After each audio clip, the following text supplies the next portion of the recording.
So, Ethan Winters, right? If you've played Resident Evil 7 and Resident Evil Village, you know this character gets under your skin in ways that are hard to explain at first. He's not the typical video game protagonist. He's not Chris Redfield or Leon Kennedy. He's just some guy, an ordinary person thrust into absolute nightmare scenarios, and somehow he keeps going. And I've been thinking about why that is. What is it about Ethan that makes his story hit differently than almost any other Resident Evil protagonist? And I realize it's because he's one of the most psychologically fascinating characters in survival horror gaming, period. Tonight we're doing a full psychological breakdown of Ethan Winters. We're going deep into his trauma, his sense of self, his relationships, his denial mechanisms, all of it. And I'm using actual psychological frameworks here, not just surface level observations. We're talking about complex PTSD, dissociation, attachment theory, existential dread, the whole spectrum. I'm going to rate certain psychological traits on a severity level from 1 to 5, where level 1 is mild, barely noticeable, and level 5 is as severe as it gets, completely defining the character's existence. This is going to be a long one, so settle in, get comfortable, maybe close your eyes if you'd like. We're about to dissect what makes Ethan Winters one of the most tragically human characters survival horror has ever created. Let's go. Identity and the Everyman Curse. Alright, so let's start with something fundamental to understanding Ethan. He has what I'm calling an identity deficit. Severity level 4 out of 5. This is significant and it's by design, but that doesn't make it any less psychologically interesting. Ethan Winters is deliberately crafted to be an everyman, a blank slate that the player can project onto. In Resident Evil 7, you almost never see his face. The camera stays locked in first person throughout the entire game, showing you his hands, his arms when they're getting mutilated, but never his face. You hear his voice, his reactions, his one-liners, but you don't see him emote. You don't see fear or determination or grief register on his features. You experience those things through his words and actions, but the visual identity is withheld. This creates something psychologically unusual. Ethan exists more as a perspective than as a person. In traditional narrative terms, characters are defined by backstory, by relationships, by goals and fears and quirks that make them distinct individuals. But what do we actually know about Ethan before the Baker incident? He's a systems engineer. He lives in Los Angeles with his wife Mia, or at least he did until she went missing 3 years ago while working for a shadowy bioweapons corporation he knew nothing about. That's it. That's the entire foundation of his identity when we meet him. No family mentioned beyond Mia, no friends who appear or get referenced, no hobbies or passions or defining traits. He's a husband looking for his wife, and that singular relationship defines his entire existence as we know it. Now, in game design terms, this makes sense. Capcom wanted players to feel like they were the one experiencing the horror, not watching someone else go through it. First person perspective was chosen specifically to increase immersion, to make you feel like you're stumbling through that decaying plantation house, like it's your hand getting chainsawed off, your body being violated by the horrors of the Baker family. Ethan, as an undefined everyman, serves that purpose. He says what you're thinking when he mutters, "What the hell?" or "Are you kidding me?" after his hand gets reattached with mysterious ease. He's voicing player disbelief. He's the audience surrogate, and that requires a certain emptiness at his core. But here's what's psychologically fascinating about that choice. By making Ethan so undefined, by stripping away almost all of his backstory and identity markers, the game accidentally, or perhaps intentionally, creates a character who exists primarily in relation to trauma. His identity is not about who he was before, because we don't know who he was before. His identity becomes entirely about what happens to him. He's defined by survival, by his responses to impossible situations, by his desperate attempts to save the people he loves, even as those very people hurt him, lie to him, transform into monsters in front of him. Ethan doesn't have an identity crisis in the traditional sense, where someone questions who they are. He has something different. He never quite seems to have a solid sense of self to begin with. He's reactive rather than proactive, adaptive rather than defined, existing in a constant state of responding to nightmare scenarios rather than asserting any kind of internal identity. This becomes even more pronounced when you consider that Ethan literally died early in Resident Evil 7. Jack Baker killed him, smashed his leg with a shovel, dragged him to the family dinner table, and at some point during that initial encounter, or shortly after, Ethan actually died. His heart stopped, his brain stopped. He ceased to be a living human being. But the mold, the megamycetes fungal network that permeated the entire Baker property, infected his corpse and brought him back, not as a zombie in the traditional sense, but as something else. A mold construct wearing Ethan's shape, animated by Ethan's consciousness, somehow preserved in the fungal network. For 3 years between Resident Evil 7 and Village, and then throughout all of Village itself, Ethan is functionally undead. He's a living corpse held together by parasitic fungus, capable of reattaching severed limbs because he's not bound by normal biological limitations anymore. And here's the thing that makes this psychologically devastating. Ethan doesn't know this. He goes through both games believing he's human, wondering why he's surviving injuries that should kill him, why he can pour some herb-infused liquid on his stump and reattach his hand with duct tape, and it just works. He makes jokes about it. He says things like, "That's gonna need stitches," or, "Well, that was something," after reattaching his leg.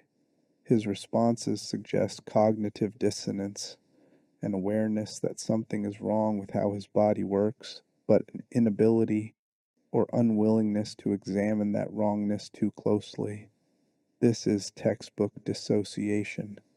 When reality becomes too threatening, too incomprehensible, the mind finds ways to not fully process it.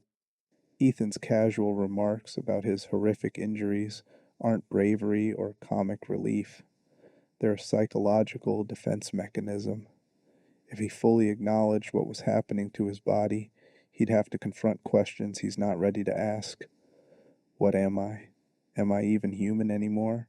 Am I alive, or am I some kind of monster wearing my own skin?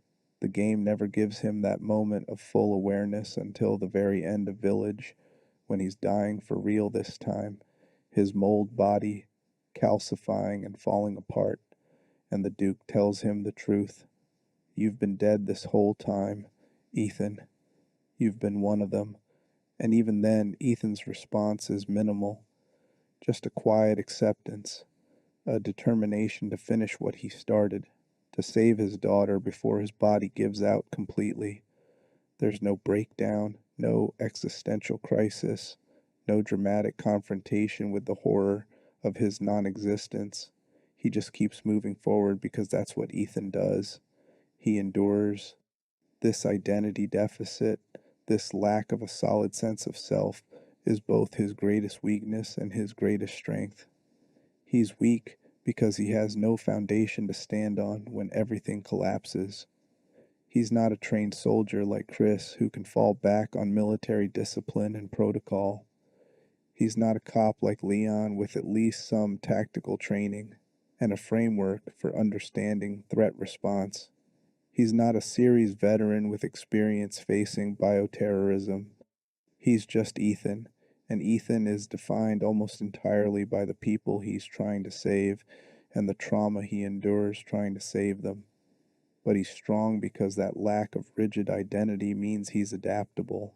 He can survive things that would break someone with a stronger sense of self because he's already so fractured, already so undefined, that there's nothing solid to shatter. He bends under the weight of horror rather than breaking because there's not enough structure there to break in the first place.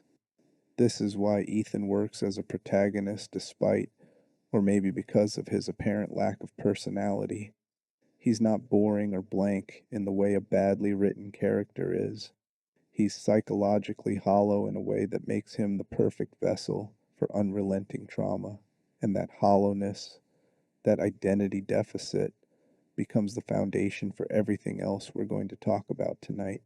You can't understand Ethan's relationships, his trauma responses, his denial mechanisms, or his final sacrifice without first understanding that he's a character who exists primarily in relation to external forces rather than internal definition.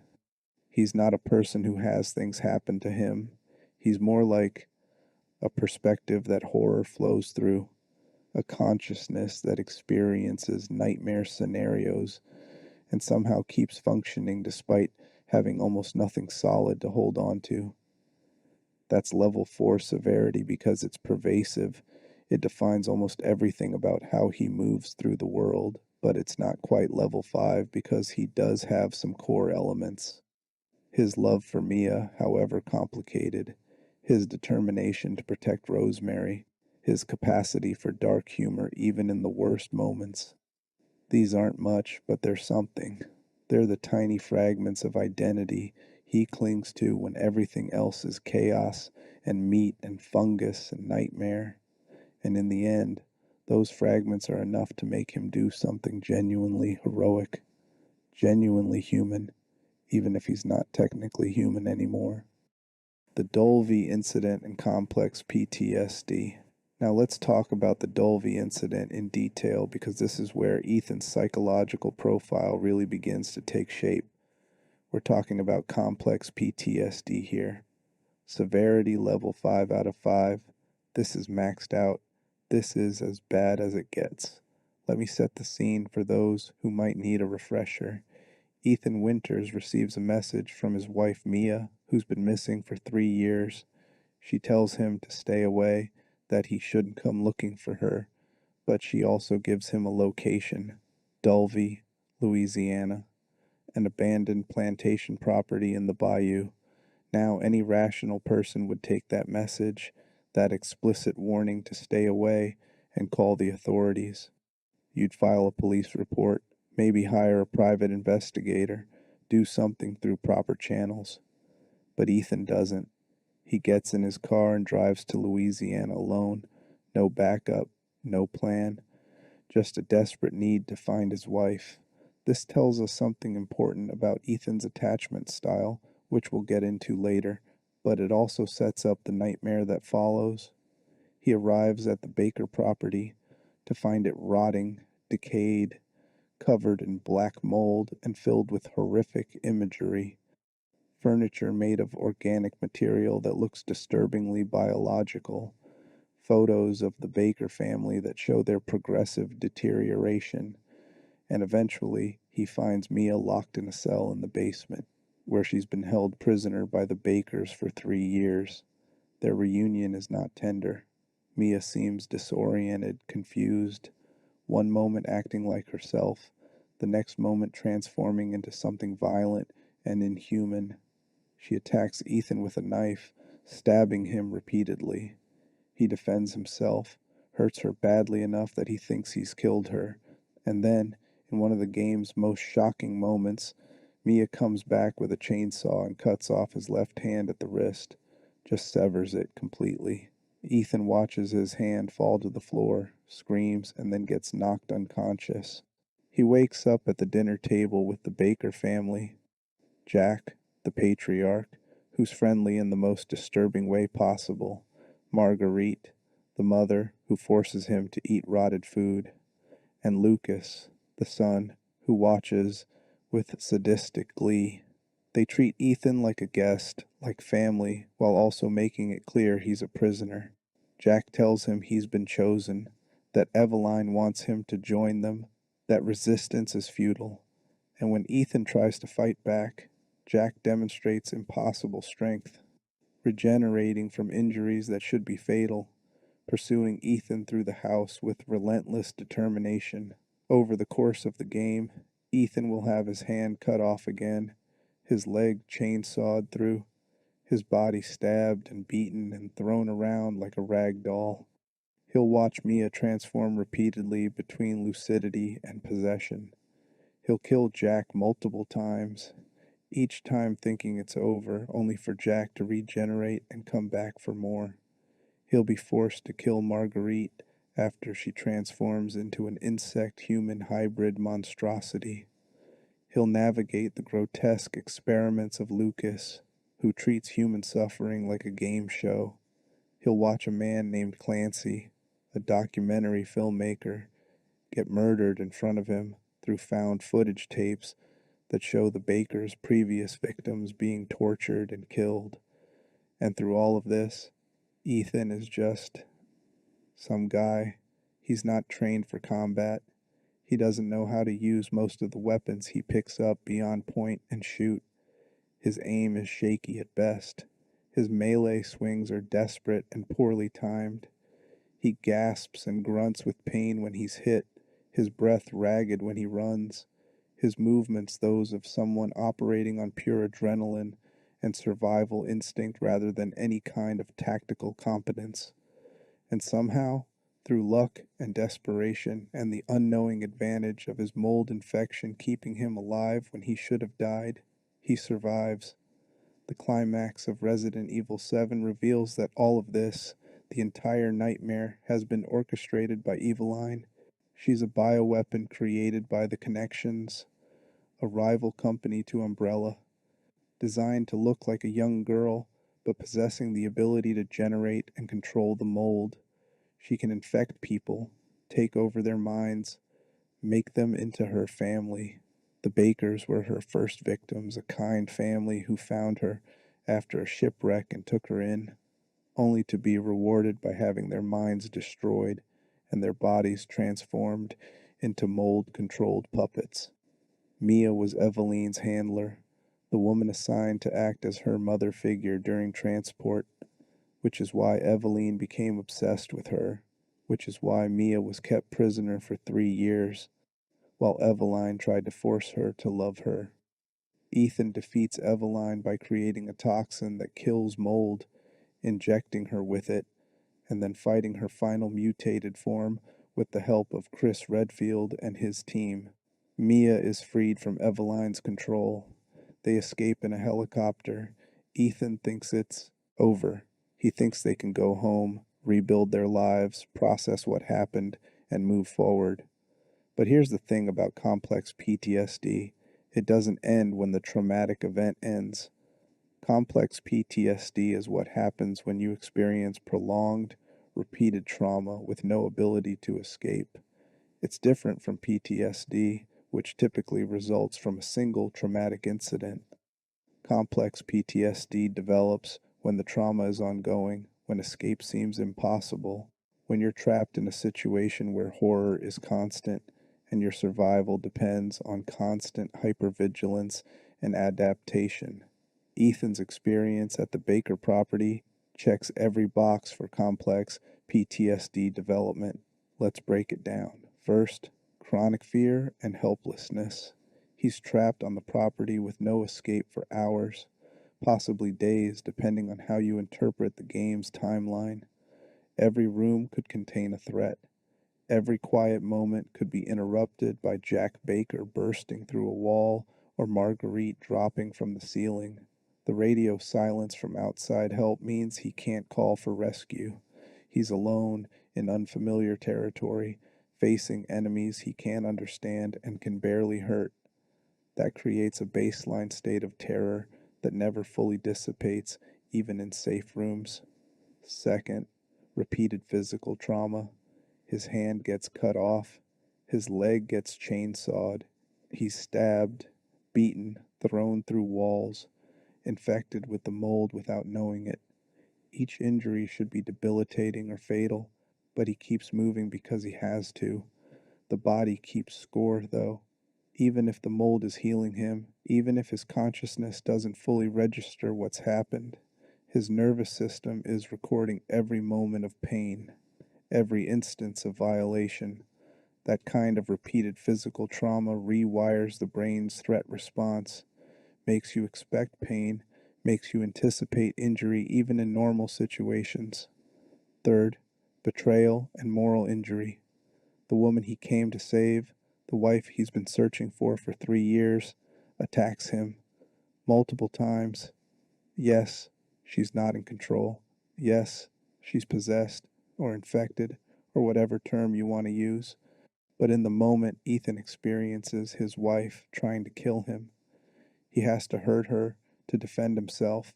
He thinks he's killed her at one point, lives with that belief for a while before discovering she's alive. That kind of betrayal by someone you love, even when it's not their fault, creates deep psychological wounds. It makes trust impossible. It makes you question whether the person you loved ever really existed or if you just projected an idealized image onto someone you never truly knew. Fourth, moral compromise and guilt. Ethan kills people during the Dulve incident. Yes, they're mold infected. Yes, they're beyond saving and actively trying to kill him. But they're also victims. The Bakers were a good family before Eveline infected them. Jack Baker, in his last moment of clarity, begs Ethan to save his family, to free them from the nightmare they've been trapped in. Ethan has to kill them to survive, but that doesn't erase the fact that he's ending lives, that he's fighting his way through a property littered with corpses, some of whom were innocent people who just had the bad luck to end up in Eveline's path. The game doesn't dwell on this explicitly, but the implications are there. Ethan has blood on his hands, and not all of it belongs to monsters. Fifth, dissociation and fragmented memory. The game's first person perspective and Ethan's often detached commentary create a sense that he's not fully present in what's happening. He makes jokes about horrific injuries. He expresses frustration more often than fear. His tone is frequently that of someone annoyed by an inconvenience rather than someone experiencing life threatening horror. This isn't poor writing.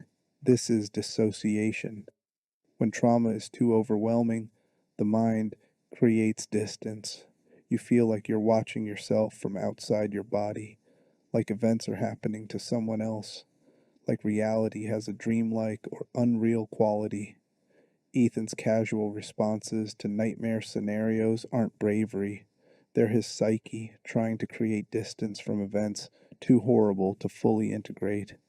All of this combines to create complex PTSD, a condition characterized by several key symptoms.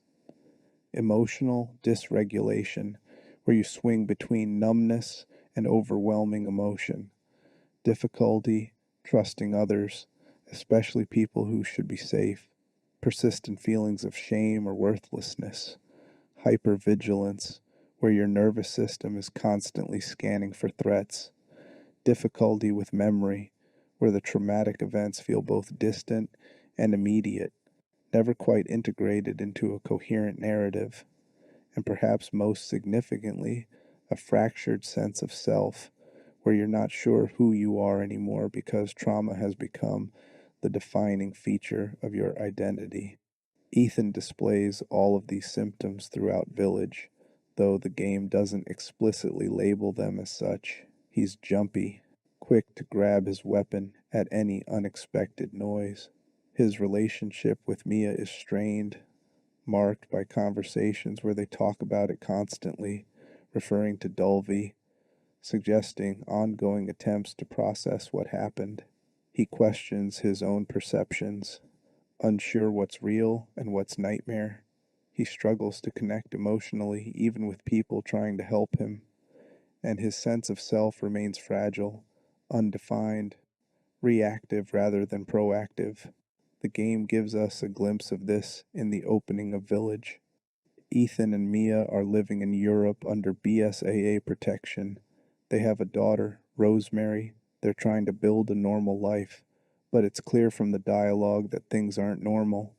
Mia mentions that all they seem to talk about anymore is what happened in Louisiana. Ethan is defensive, insisting they need to move past it, but his tone suggests he's not past it at all. He's trying to bury the trauma, to pretend it didn't happen or that it doesn't matter anymore. This is avoidance, one of the core symptoms of PTSD. If I don't think about it, if I don't talk about it, if I just focus on being normal, maybe the nightmares will stop. Maybe I'll stop flinching at shadows. Maybe I'll stop expecting the world to transform into a nightmare at any moment.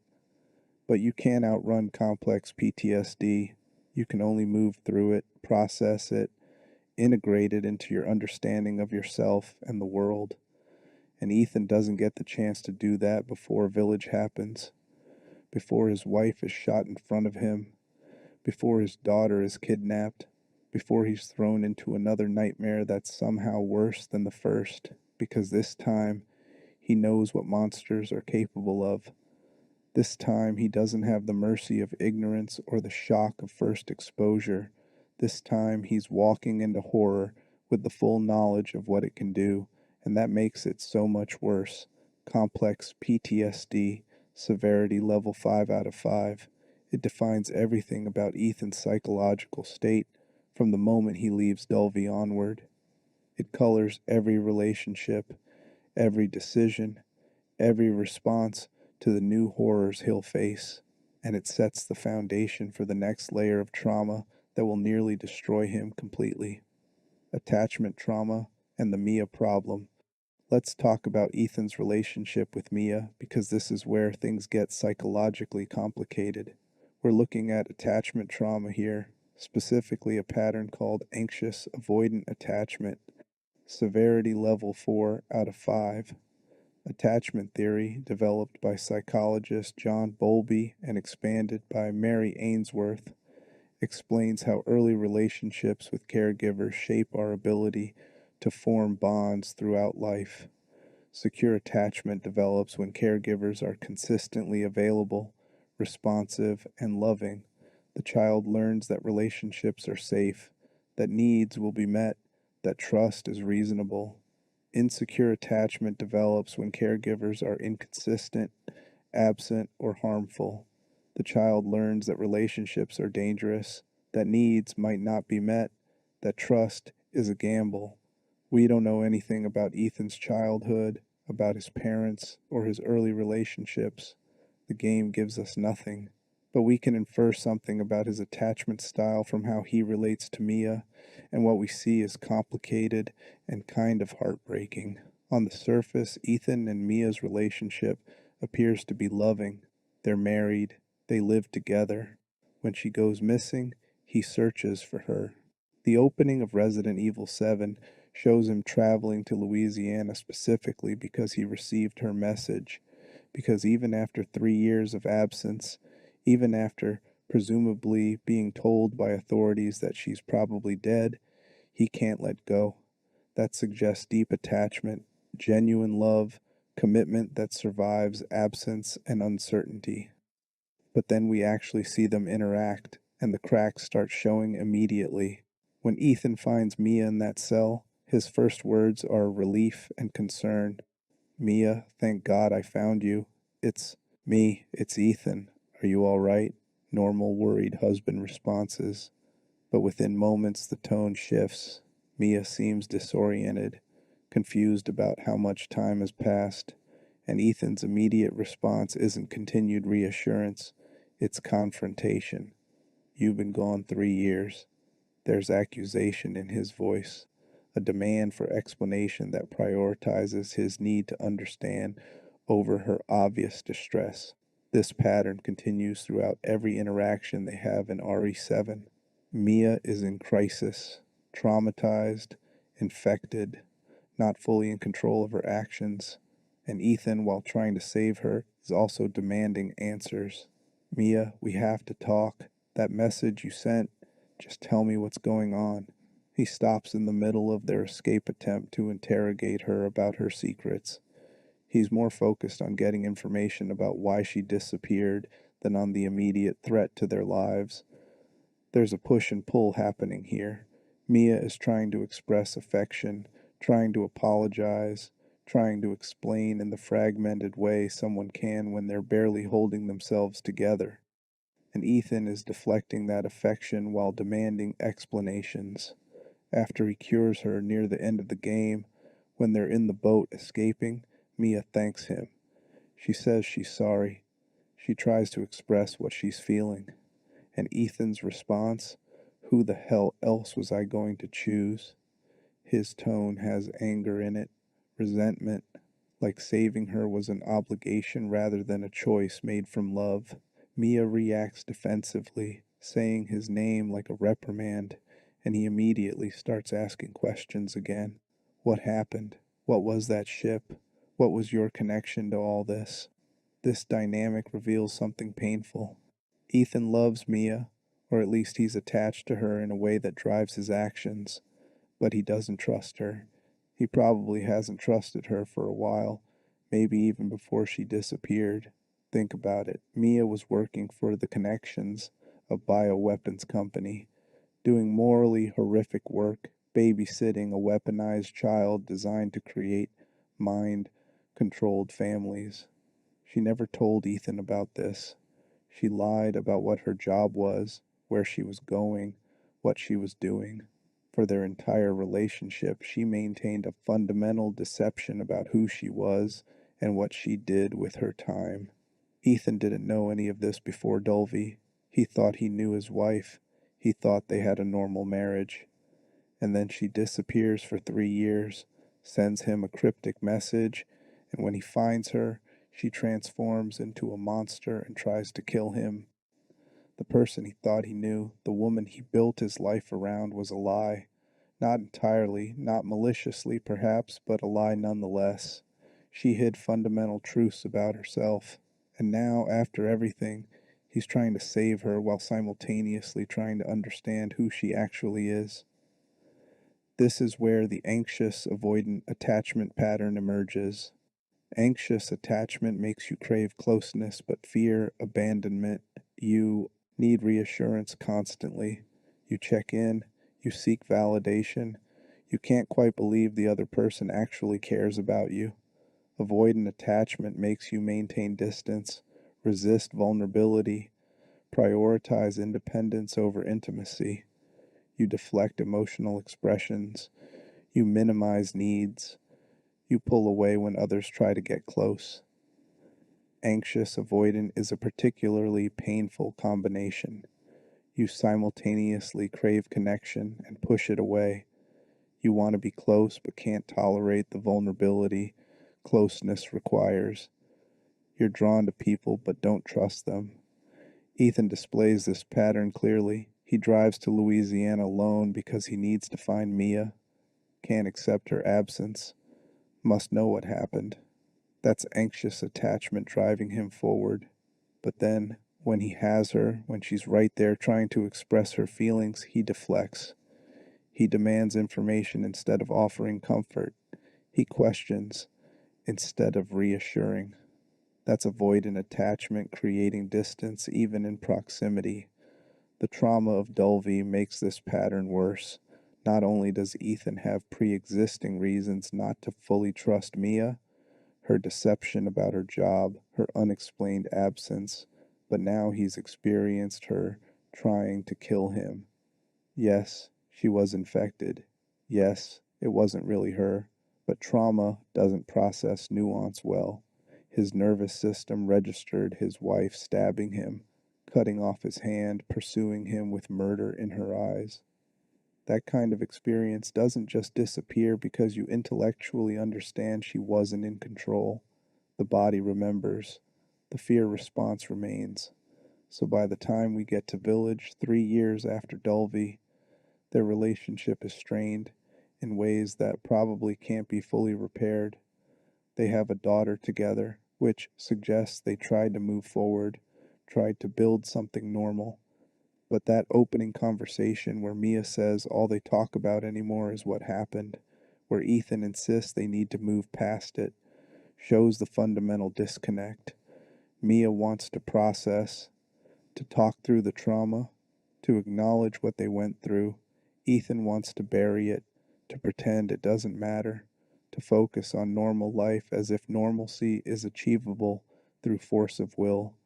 And then Mia gets shot right in front of Ethan, Chris Redfield, someone Ethan knows and presumably trusts from their brief interaction at the end of RE7, breaks into their home and murders Mia. Ethan watches her die. He tries to fight back and gets knocked unconscious. And when he wakes up, his daughter is missing, and he's in a village full of lichens and vampires and monsters. The psychological impact of watching your wife get murdered can't be overstated. Even if you had a complicated relationship, even if trust was broken, even if you'd been through hell together and never quite recovered, losing her in that violent, sudden way is devastating. Ethan's response in the immediate aftermath is telling. He's in shock, operating on autopilot, focused entirely on finding Rosemary. He doesn't have time to process Mia's death because survival demands all his attention. But there are moments where it surfaces. When he encounters the Mia doll in House Beneviento, a hallucinatory sequence where he's forced to navigate a nightmare version of his home while a monstrous baby hunts him. The game puts him face to face with his trauma, the dollhouse recreation of his home, the recordings of Mia's voice, the baby that might represent Rosemary, or might represent his fear of being a father, or might represent the monstrous possibility that's always lurking beneath domestic normalcy. All of it is his psyche trying to process too many layers of trauma at once. When Ethan discovers later that the Mia who died wasn't actually Mia, that it was Mother Miranda in disguise, and the real Mia has been imprisoned for months, his response is complicated. Relief that she's alive, yes, but also exhaustion, also a kind of resigned acceptance that, of course, this is more complicated. Of course, nothing can be straightforward. Of course, his wife is again a victim and a mystery, and someone he has to save while nothing about the situation makes sense. Their final interaction, when Ethan has been mortally wounded and is preparing to sacrifice himself, is brief. Mia is freed. She's with Chris. She's holding Rosemary. Ethan gets a moment to see them from a distance, to know they're safe, and then he lets himself die or finish dying since he's been dead for years so they can escape. There's no extended goodbye, no dramatic final words between husband and wife, just Ethan making sure they're okay and then letting go. This lack of closure is psychologically significant. In death, as in life, Ethan and Mia never quite connect. They care about each other, they fight for each other, they create a child together, but they never achieve genuine intimacy. The secrets, the trauma, the broken trust, all of it creates a permanent distance that even sacrifice can't fully bridge. Attachment trauma, severity level 4. It's not level 5 because Ethan does maintain attachments, does fight for relationships, does value connection even if he's bad at achieving it. But it's severe enough to prevent genuine intimacy, severe enough to leave him isolated even when surrounded by people who care about him, severe enough that his death is lonely despite being heroic. He saves his family but never quite feels like he's part of it. And that's maybe the saddest thing about his entire arc. The death that never happened, dissociation and denial. Now we get to the most psychologically fascinating aspect of Ethan's entire story. He's dead. He's been dead since early in Resident Evil 7, killed by Jack Baker in those first hours at the plantation. But he doesn't know it. For 3 years between games, and throughout all of Village, Ethan walks around believing he's human, believing he survived Dulve injured but alive, never questioning too deeply why he can reattach severed limbs or pour healing fluid on stumps, and regain full functionality. This is dissociation at a level so profound it borders on delusional. Severity level 5 out of 5. Let's talk about what dissociation actually is. In psychological terms, dissociation is a disconnection between thoughts, memories, feelings, actions, or sense of identity. It's a defense mechanism the mind uses when reality becomes too threatening to process. Mild dissociation is common and normal. Daydreaming, losing track of time during a long drive, feeling like you're on autopilot while doing routine tasks. Severe dissociation is what happens during extreme trauma. You feel detached from your body, like you're watching yourself from outside. Time feels distorted. Memory becomes fragmented. You might not remember significant chunks of what happened, or you might remember events, but they feel unreal, like they happened to someone else, or like they were a dream. In extreme cases, dissociation can involve a fundamental disconnect from reality itself, dissociative amnesia, where traumatic events are completely forgotten, depersonalization, where you feel like you're not real, like you're a character in a movie rather than a person living a life, derealization, where the world around you feels fake or distorted or dreamlike, and in the most severe presentations, dissociative identity disorder, where the psyche fragments into multiple distinct identities as a way of containing and compartmentalizing overwhelming trauma. Ethan doesn't have DID, but he does have something profound happening with his sense of reality. He's walking around in a body that's technically dead, held together by parasitic fungus, capable of things no human body should do, and he's not noticing, or more accurately, he's noticing but not integrating the information. He observes his hand being reattached and comments on it, but the comments are dismissive, deflective. That'll need stitches. Not again. Well, that's going to leave a mark. These are responses that acknowledge the event without processing its implications. He's creating a cognitive wall between what's happening and what it means. This is dissociation serving a protective function. If Ethan fully acknowledged what his body's capabilities suggested, he'd have to confront terrifying questions. Am I dead? Am I a monster? Am I the same person I was before? Is my consciousness real? Or am I some kind of copy, a mold construct that thinks it's Ethan but isn't actually him?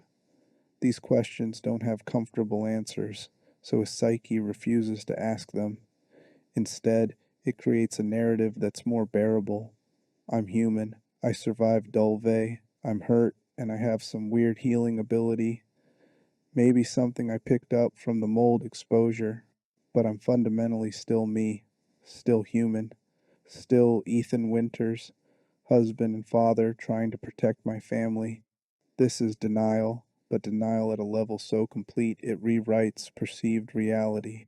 The mind has an incredible capacity to explain away inconsistencies when the alternative is too threatening. Psychologists call this cognitive dissonance reduction. When you encounter information that contradicts your core beliefs, you experience psychological discomfort. To resolve that discomfort, you either change the belief or find ways to dismiss or reinterpret the contradicting information. Ethan can't change the core belief, I am alive, without fragmenting entirely, so he dismisses all evidence to the contrary. There are hints throughout Village that Ethan is suppressing knowledge he doesn't want to face. When he looks at his hand after it's reattached, sometimes the camera lingers just slightly, like he's about to ask the question, about to confront the wrongness. But then something interrupts, or he forces himself to move forward, and the moment passes. The Duke, the mysterious merchant who seems to know far more than he should, makes cryptic comments about Ethan's nature. You really are something special, aren't you? Most people wouldn't survive what you've been through. These aren't just compliments. They're observations that Ethan isn't normal, isn't like other people. But Ethan doesn't pursue them. He thanks the Duke for the weapons and moves on. There's a scene in House Beneviento that's particularly revealing. The hallucinogenic pollen in that location causes Ethan to experience nightmare visions, including the monstrous baby and the dollhouse recreation of his home. During this sequence, reality becomes explicitly unstable. Rooms change when he's not looking. Dolls move on their own. His proportions shift as he navigates the dollhouse at miniature scale.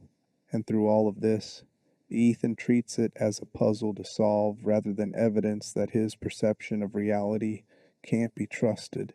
He's compartmentalizing, putting the impossible in a box labeled mind games or hallucination, so he doesn't have to confront that maybe reality has been unstable all along, that maybe his entire existence since Dulvey has been a kind of fever, dream consciousness piloting a dead body.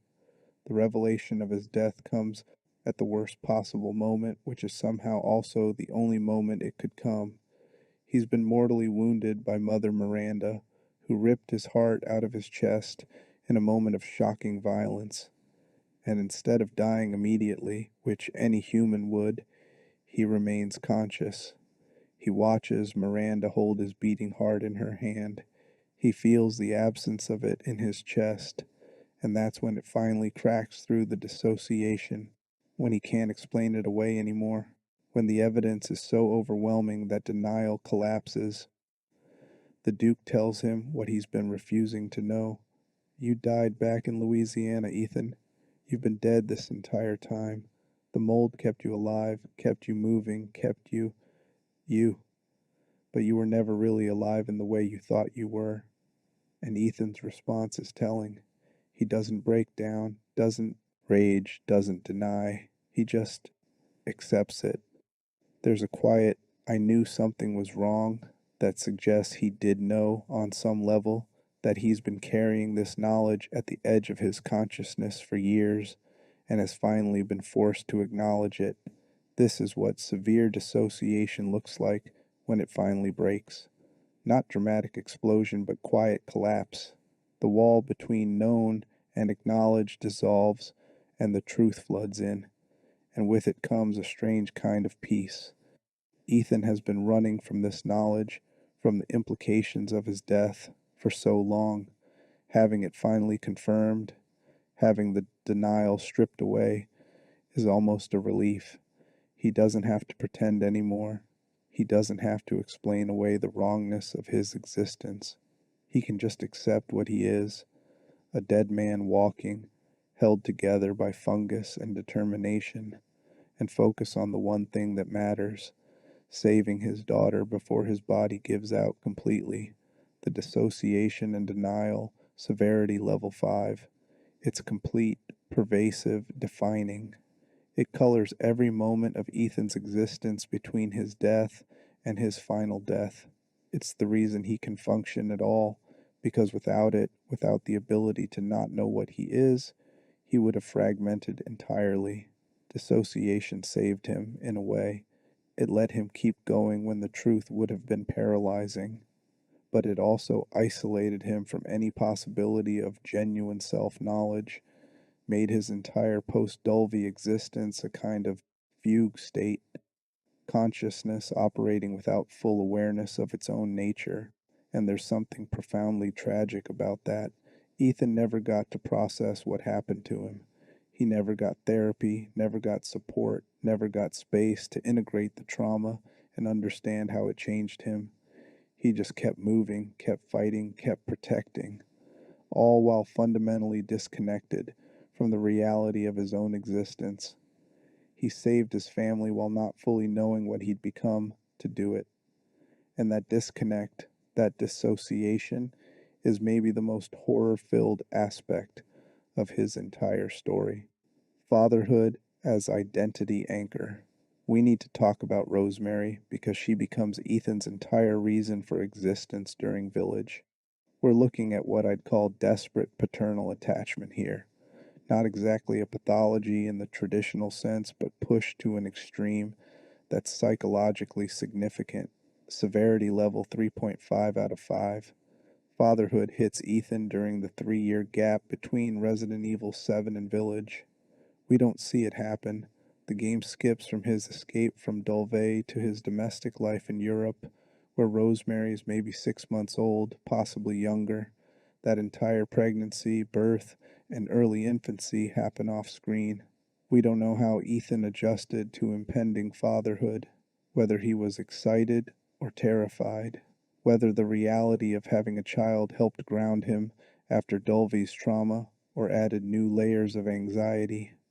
What we do know is that by the time Village begins, Rosemary is everything to him. This becomes evident immediately after Mia is shot and Rose is taken. Ethan's focus narrows to a singular point: find Rose, save Rose. Nothing else matters. He doesn't have time to grieve Mia because Rose needs him. He doesn't stop to question why Chris killed his wife because Rose is missing. He doesn't even fully process the nightmare village he finds himself in because every moment spent processing is a moment not spent searching for his daughter. This kind of laser focus can be adaptive in crisis. When you're in immediate danger and action is required, the ability to narrow your attention to the single most important goal is useful. It prevents paralysis, prevents getting lost in grief or confusion or existential questioning, but it's also a form of avoidance. By pouring all his energy into saving Rose, Ethan doesn't have to deal with anything else. Not his complicated feelings about Mia, not his own trauma, not the questions about his own nature that are lurking at the edges of his awareness. Rose becomes the one simple, clean thing in his life. She's innocent. She didn't choose any of this. She needs him, and he can be the father she needs, the protector, the hero, in a way that makes sense of all the horror he's endured. There's a psychological concept called identity foreclosure, where someone commits to an identity without adequately exploring alternatives or fully understanding themselves. It's common in adolescence where young people latch onto a role: athlete, scholar, rebel, and build their entire sense of self around it without questioning whether it truly fits. Ethan does something similar with fatherhood.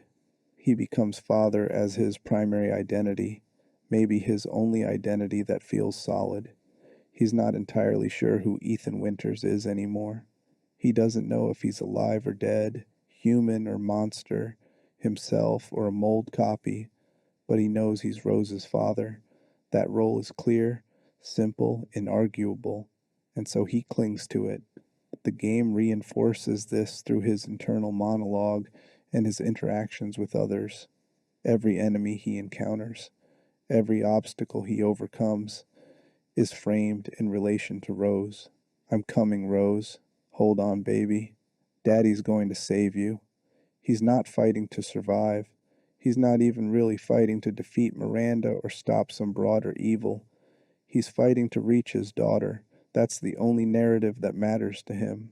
This becomes even more intense as he moves through the Four Lords territories. Lady Dimitrescu and her daughters, who represent a twisted version of family and motherhood. Donna Beneviento, whose grief over her own lost family manifests in nightmare dolls and hallucinations. Salvatore Moreau, desperately seeking maternal approval from Miranda, calling her mother with pathetic devotion. Carl Heisenberg, who was taken from his family as a child and experimented on. Each of these lords represents some aspect of broken family dynamics, and Ethan has to navigate their nightmare domains while holding onto his own purpose, his own role as father trying to reunite with his daughter. The game climaxes with Ethan discovering that Rose isn't just kidnapped, she's been dismembered, her body parts distributed to the Four Lords as part of Miranda's ritual. This is psychological torture on a level that's hard to articulate. He's not just trying to find his daughter, he's collecting pieces of her corpse, carrying them in labeled flasks, assembling her like a puzzle with the promise that somehow Miranda's magic will make her whole again. The horror of this, the violation, the absolute nightmare of what's being done to Rose would break most people. But Ethan just keeps going. He collects every piece, fights through every obstacle, because the alternative, giving up, accepting that Rose is dead, is literally unthinkable. His psyche can't process that possibility, so it doesn't. Rose will be okay. He'll save her. He has to. His entire identity depends on it. And then the twist. Rose is alive. She was never dead. Miranda needed Ethan to believe she was dismembered because his grief and desperation were part of the ritual, powering the ceremony that would let Miranda resurrect her own dead daughter. Rose has been alive the whole time, an infant with enormous power due to her status as the child of two mold-infected parents, a potential vessel for Miranda's purposes. When Ethan finally holds her, finally has her safe in his arms, the relief is visible even though we never fully see his face. His voice breaks, his hands shake. This is the moment he's been fighting toward through the entire game, the only thing that's mattered. But then he looks down and sees his body calcifying, turning to stone, falling apart. The damage is too extensive. The mold that's been holding him together for years can't keep up anymore. He's dying, really dying this time, beyond the mold's ability to regenerate, and he's faced with an impossible choice. Try to escape with Rose and almost certainly fail as his body gives out, potentially leaving her alone in a collapsing village. Or give her to Chris, trust that Chris will protect her, and stay behind to detonate the bomb that will destroy the megamycete and all the mold and ensure Rose is safe, even if it means Ethan dies. He chooses Rose. Of course he does. Rose has been his entire reason for continuing, for fighting, for existing at all. His last words, transmitted to Chris over comms as he drags himself toward the detonator, are about Rose. Teach her to be strong. Tell her I love her. Tell her I'm sorry. He's apologizing to his infant daughter for dying, for not being there to raise her, for failing to give her the normal life she deserves. And then he detonates the bomb, and Ethan Winters ends, not with a dramatic hero moment, but with a quiet sacrifice, a father ensuring his daughter's safety at the cost of his own life. This desperate paternal attachment, severity level, 3.5. It's not quite at the level of full pathology because the situation genuinely warrants extreme action. When your daughter is kidnapped by a centuries-old witch trying to use her body for a resurrection ritual, extreme measures are reasonable, but it's severe enough that Ethan has essentially no psychological space for anything else. His entire existence narrows to fatherhood, to protection, to ensuring Rose survives, even if he doesn't. Other aspects of his identity, already fragile, dissolve completely. He's not Ethan, he's Rose's father, and that role defines him so completely that his own death becomes acceptable as long as she lives. There's something beautiful about it, and something profoundly sad. Beautiful because parental love at that intensity is one of the most powerful forces in human experience. Parents will endure unimaginable suffering for their children, will sacrifice anything and everything, will continue fighting long past the point where logic says to give up. Ethan embodies that completely. He's the ultimate protective father, willing to die or to finish dying so his daughter can live. But it's sad because Ethan never gets to actually be a father in any normal sense. Rose is an infant throughout Village. She doesn't know him, won't remember him. He never gets to teach her to walk, to hear her first words, to watch her grow up. His entire relationship with her is defined by absence, distance, and sacrifice. He fights for her but doesn't get to raise her. He loves her but doesn't get to show her that love in the thousand small daily ways that build parent-child bonds. He's a father in principle and in sacrifice, but not in lived experience. And that absence, that gap between role and reality, makes his story one of the most tragic in the entire Resident Evil series. Existential horror and confronting non being. Now we arrive at maybe the most philosophically heavy aspect of Ethan's psychology. He's dead but conscious. He exists but doesn't live. He's himself but also a mold construct that thinks it's himself. This creates what I'd call existential vertigo. Severity level 4.5 out of 5. Existentialism is a philosophical framework that deals with the fundamental questions of human existence. What does it mean to be? What gives life meaning? How do we deal with the knowledge that we're going to die, that we're finite beings in an apparently meaningless universe? Existential philosophers like Kierkegaard, Sartre, and Camus grappled with these questions and proposed various answers, but they all agreed on one thing. Confronting the reality of death and meaninglessness is part of being human, and how we respond to that confrontation defines us. Ethan is forced into an existential crisis that most people never have to face. He's literally dead but continues to exist. He's not alive in the biological sense. His heart doesn't beat. His blood doesn't circulate normally. His cells aren't metabolizing in the way human cells do. He's a fungal network that has learned to think it's Ethan Winters, carrying his memories, his personality, his sense of identity. But is he actually Ethan, or is he something else wearing Ethan's shape? This question would destroy most people. It's one thing to fear death, to know abstractly that someday you'll cease to exist. It's another thing entirely to discover you've already died, that you've been walking around for years in a state that shouldn't be possible, that the fundamental assumption underlying your existence, that you're alive, is false. The philosophical implications are staggering. If Ethan died in Louisiana and the mold reanimated his corpse, then is the consciousness piloting that corpse really Ethan? Did Ethan's subjective experience continue unbroken through death, meaning he's still himself, despite the biological impossibility? Or did Ethan actually die, his consciousness ending, and what survived is a perfect copy that thinks it's Ethan but isn't really him? These aren't just abstract questions. They're questions about identity, about consciousness, about what makes a person a person. The philosopher Derek Parfit explored similar territory with thought experiments about teleportation. If a machine scans your body, destroys the original, and creates a perfect copy on Mars with all your memories and personality intact, is the copy you? Did you survive the teleportation? Or did you die and get replaced by someone who thinks they're you?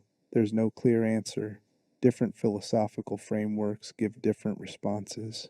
And Ethan is living or not living, depending on how you define the term, the reality of that thought experiment.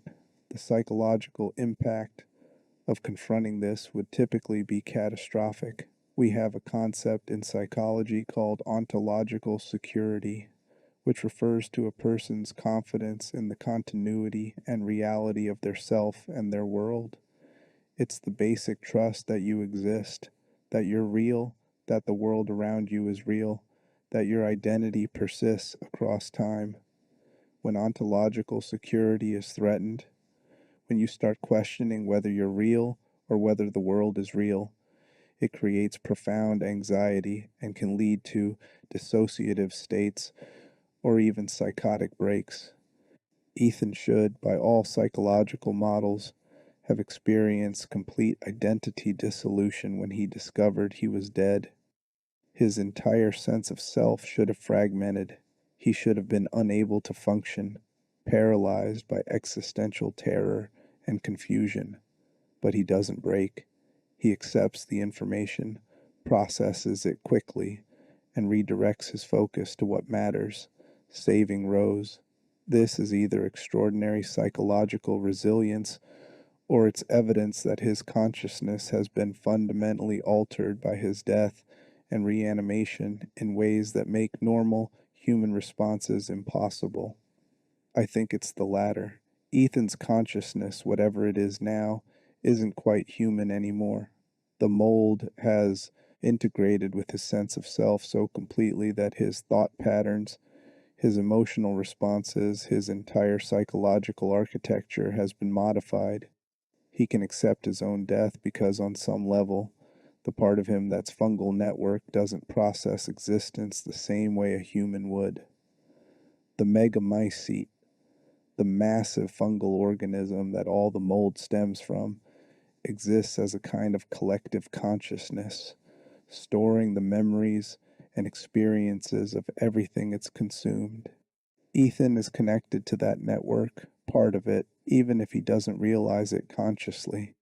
His sense of self is both individual and distributed, both Ethan Winters and a node in a vast fungal intelligence. This explains some of his psychological oddities, his emotional flatness, the dissociation, the ability to endure impossible suffering without breaking. These aren't just trauma responses. They're evidence of an altered consciousness, a hybrid existence that's part human psychology and part something else entirely. He's not just a man with severe PTSD, he's a post human entity that retains human memories and motivations but processes them through a fundamentally different substrate. The philosopher Thomas Nagel wrote a famous essay called What Is It Like to Be a Bat? Exploring the idea that subjective experience is fundamentally inaccessible from the outside.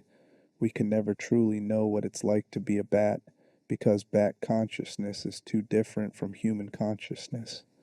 We can describe bat behavior, bat neurology, bat sensory systems, but we can't capture the felt experience of being a bat. The same applies to Ethan post-death. We can observe his actions, hear his words, watch his responses, but we can't truly know what it's like to be a mold animated corpse that thinks it's a person. His subjective experience is alien to us, no matter how human he appears on the surface. There's a scene near the end of Village that encapsulates this perfectly. Ethan has just learned the truth about his death. He's holding Rose, knowing he's about to die permanently this time, and Chris asks him what he's going to do. Ethan's response is simple: I'm going to fix this. Not I'm going to try or I hope I can, but a statement of fact. He's going to fix this. There's no doubt, no fear, no hesitation, just determination stripped of human uncertainty. It's the response of something that's already died once and therefore has nothing left to fear. Death isn't a future threat, it's a past event that he's simply finishing. This is what existentialists call authentic being toward death. Heidegger argued that most people live in denial of their mortality, treating death as something that happens to others, something distant and abstract. But authentic existence requires acknowledging that you're going to die, that death is your own personal future, and that this knowledge should inform how you live. Ethan achieves this authenticity not through philosophical contemplation, but through literal experience. He's already dead, so death has no power over him anymore. He can act with complete freedom because there's nothing left to lose. His existence has become pure purpose, stripped of the usual human concerns about survival and future and self-preservation. But there's a cost to this. By existing beyond death, by becoming this hybrid, mold human consciousness, Ethan loses something essential about human experience. He loses the ability to simply be, to exist without purpose, to value his own life for its own sake rather than as a tool to protect others. His final act, sacrificing himself to save Rose, isn't heroism in the traditional sense. It's the logical conclusion of an existence that stopped valuing itself the moment it died. He's been operating as a ghost for 3 years, a consciousness that persists past its natural endpoint, and his final death is less tragedy and more the universe correcting an impossibility that never should have happened. There's something deeply unsettling about this when you think about it too long. Ethan's story asks questions about consciousness and identity that don't have comfortable answers. If you die and get brought back by a fungus that preserves your memories and personality, are you still you? If that fungus you sacrifices itself to save your daughter, is that heroic or is it just biological programming, the human parts of your consciousness being overridden by fungal imperatives to ensure genetic legacy? Is Ethan's love for Rose genuine human emotion, or is it an evolutionary drive that survived death because the mold learned to value reproduction through its absorption of human consciousness? The game doesn't answer these questions. It presents Ethan as heroic, as a father making the ultimate sacrifice. And on one level, that reading is valid, but on another level, there's horror beneath the heroism. Horror in the idea that what we call human consciousness might be replicable, that it might be able to run on non human substrates, that identity might be less sacred and unique than we want to believe. Ethan's existence suggests that we're patterns of information more than we are bodies, and that those patterns can be copied, transferred, maintained past the death of the original hardware. That's a deeply disturbing implication for anyone who wants to believe in the soul, in the irreplaceable uniqueness of individual human existence. Existential vertigo, severity level 4.5. It's not quite level 5 because Ethan doesn't spend the games actively grappling with these questions. He doesn't have philosophical breakdowns or extended monologues about the nature of his existence. He just keeps moving forward, which is either admirable resilience or evidence that the consciousness asking these questions isn't human enough to be paralyzed by them. Either way, the existential horror of his situation is profound. He's a dead man who doesn't know he's dead, then a dead man who does know he's dead, and finally a dead man who accepts his death and uses it as the foundation for his final act of meaning making. His entire arc is about confronting non being and finding purpose despite or because of that confrontation. And that makes him one of the most philosophically complex characters in gaming, even if most players never think about those implications while they're shooting lichens and running from Lady Dimitrescu. Ethan's story works on the surface as a simple rescue narrative. Father saves daughter, but underneath it's asking terrifying questions about what it means to exist, what happens to identity when the body dies, and whether consciousness can survive in forms we wouldn't recognize as life. Those questions linger long after the credits roll, unsettling and unresolved, much like Ethan himself. Comparative trauma, the everyman among heroes. Let's shift focus for a moment and talk about Ethan in relation to other Resident Evil protagonists, because the contrast is psychologically revealing. I'm calling this comparative inadequacy syndrome, severity level 3 out of 5. The Resident Evil series has a long history of protagonists who are, frankly, superhuman. Chris Redfield is a boulder punching special forces operator who's been fighting bioterrorism for decades. Leon Kennedy survived Raccoon City as a rookie cop and became a special agent with hand to hand combat skills that border on superhuman. Jill Valentine was an elite special tactics operator before surviving multiple apocalyptic scenarios. Claire Redfield, despite being a civilian, has survived so much that she's essentially a seasoned combat veteran. Even the supporting characters tend to be highly trained, exceptionally capable, larger than life. And then there's Ethan, a systems engineer from Los Angeles with no combat training, no tactical experience, no background that would prepare him for anything he faces. His shooting is adequate at best. His melee combat consists of desperately swinging whatever's in his hands. He gets grabbed by enemies constantly, has to mash buttons to break free, stumbles and gasps and bleeds, and barely survives encounters that the series' other protagonists would handle with relative ease. This creates an interesting psychological dynamic. Ethan knows he's inadequate for this situation. He knows he's not a hero in the way Chris or Leon are heroes. He's just some guy who keeps ending up in nightmare scenarios through no choice of his own. In Resident Evil 7, he explicitly questions why he's doing this, why he came to Louisiana, whether he's capable of handling what he's facing. When he picks up a gun, he handles it like someone who's never fired one before, which he probably hasn't. When he has to fight Jack Baker in close quarters, he's terrified, overwhelmed, barely able to defend himself. By Village, he's got some experience. He's been through Dulve, learned how to shoot, learned how to survive, but he's still fundamentally out of his depth. When Chris shows up, there's a visible difference in capability. Chris moves with tactical precision, has professional gear, operates with efficiency and confidence. Ethan stumbles through castle hallways and swamps, scavenging supplies, barely scraping by. The game even highlights this contrast in the final sequence where you briefly play as Chris, and suddenly movement is faster, weapons are more powerful, enemies die more easily. And then you're back to Ethan, slow and vulnerable and barely holding together.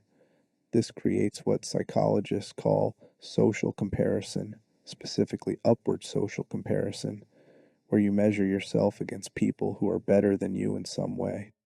Upward social comparison can be motivating, can inspire you to improve, but it can also be demoralizing, especially when the gap is too large to reasonably bridge. Ethan can't become Chris. He doesn't have the training, the experience, the physical capabilities, or the institutional support. He's always going to be the amateur among professionals, the civilian pretending to be a soldier. There's a particular moment in Village that highlights this painfully. Ethan encounters Chris multiple times, and his response is a mix of anger and desperation. He confronts Chris about shooting Mia, demands answers, tries to assert some kind of control over the situation, and Chris treats him like a liability, someone to be protected or avoided, someone who doesn't understand the bigger picture. Chris won't explain what's happening because he doesn't think Ethan can handle the information or because he doesn't think Ethan needs to know. There's a paternalism there, a dismissiveness that makes Ethan both angry and aware of his own inadequacy. When Chris finally does explain, revealing that Miranda impersonated Mia and that everything was part of a larger plan to stop her, Ethan's response is subdued. He doesn't argue with Chris's tactical decisions. He accepts that he wasn't capable of understanding or handling the situation at that level. There's defeat in that acceptance, an acknowledgement that he's playing a game where the rules are beyond his comprehension, and the other players are operating at levels he can't reach. But here's what's psychologically interesting about Ethan's inadequacy. It makes him relatable in ways the superhuman protagonists aren't. Players can't imagine being Chris Redfield, can't relate to someone who can punch boulders and survive direct hits from bioweapons, but they can imagine being Ethan. They can imagine being scared, in over their head, making desperate choices, barely surviving.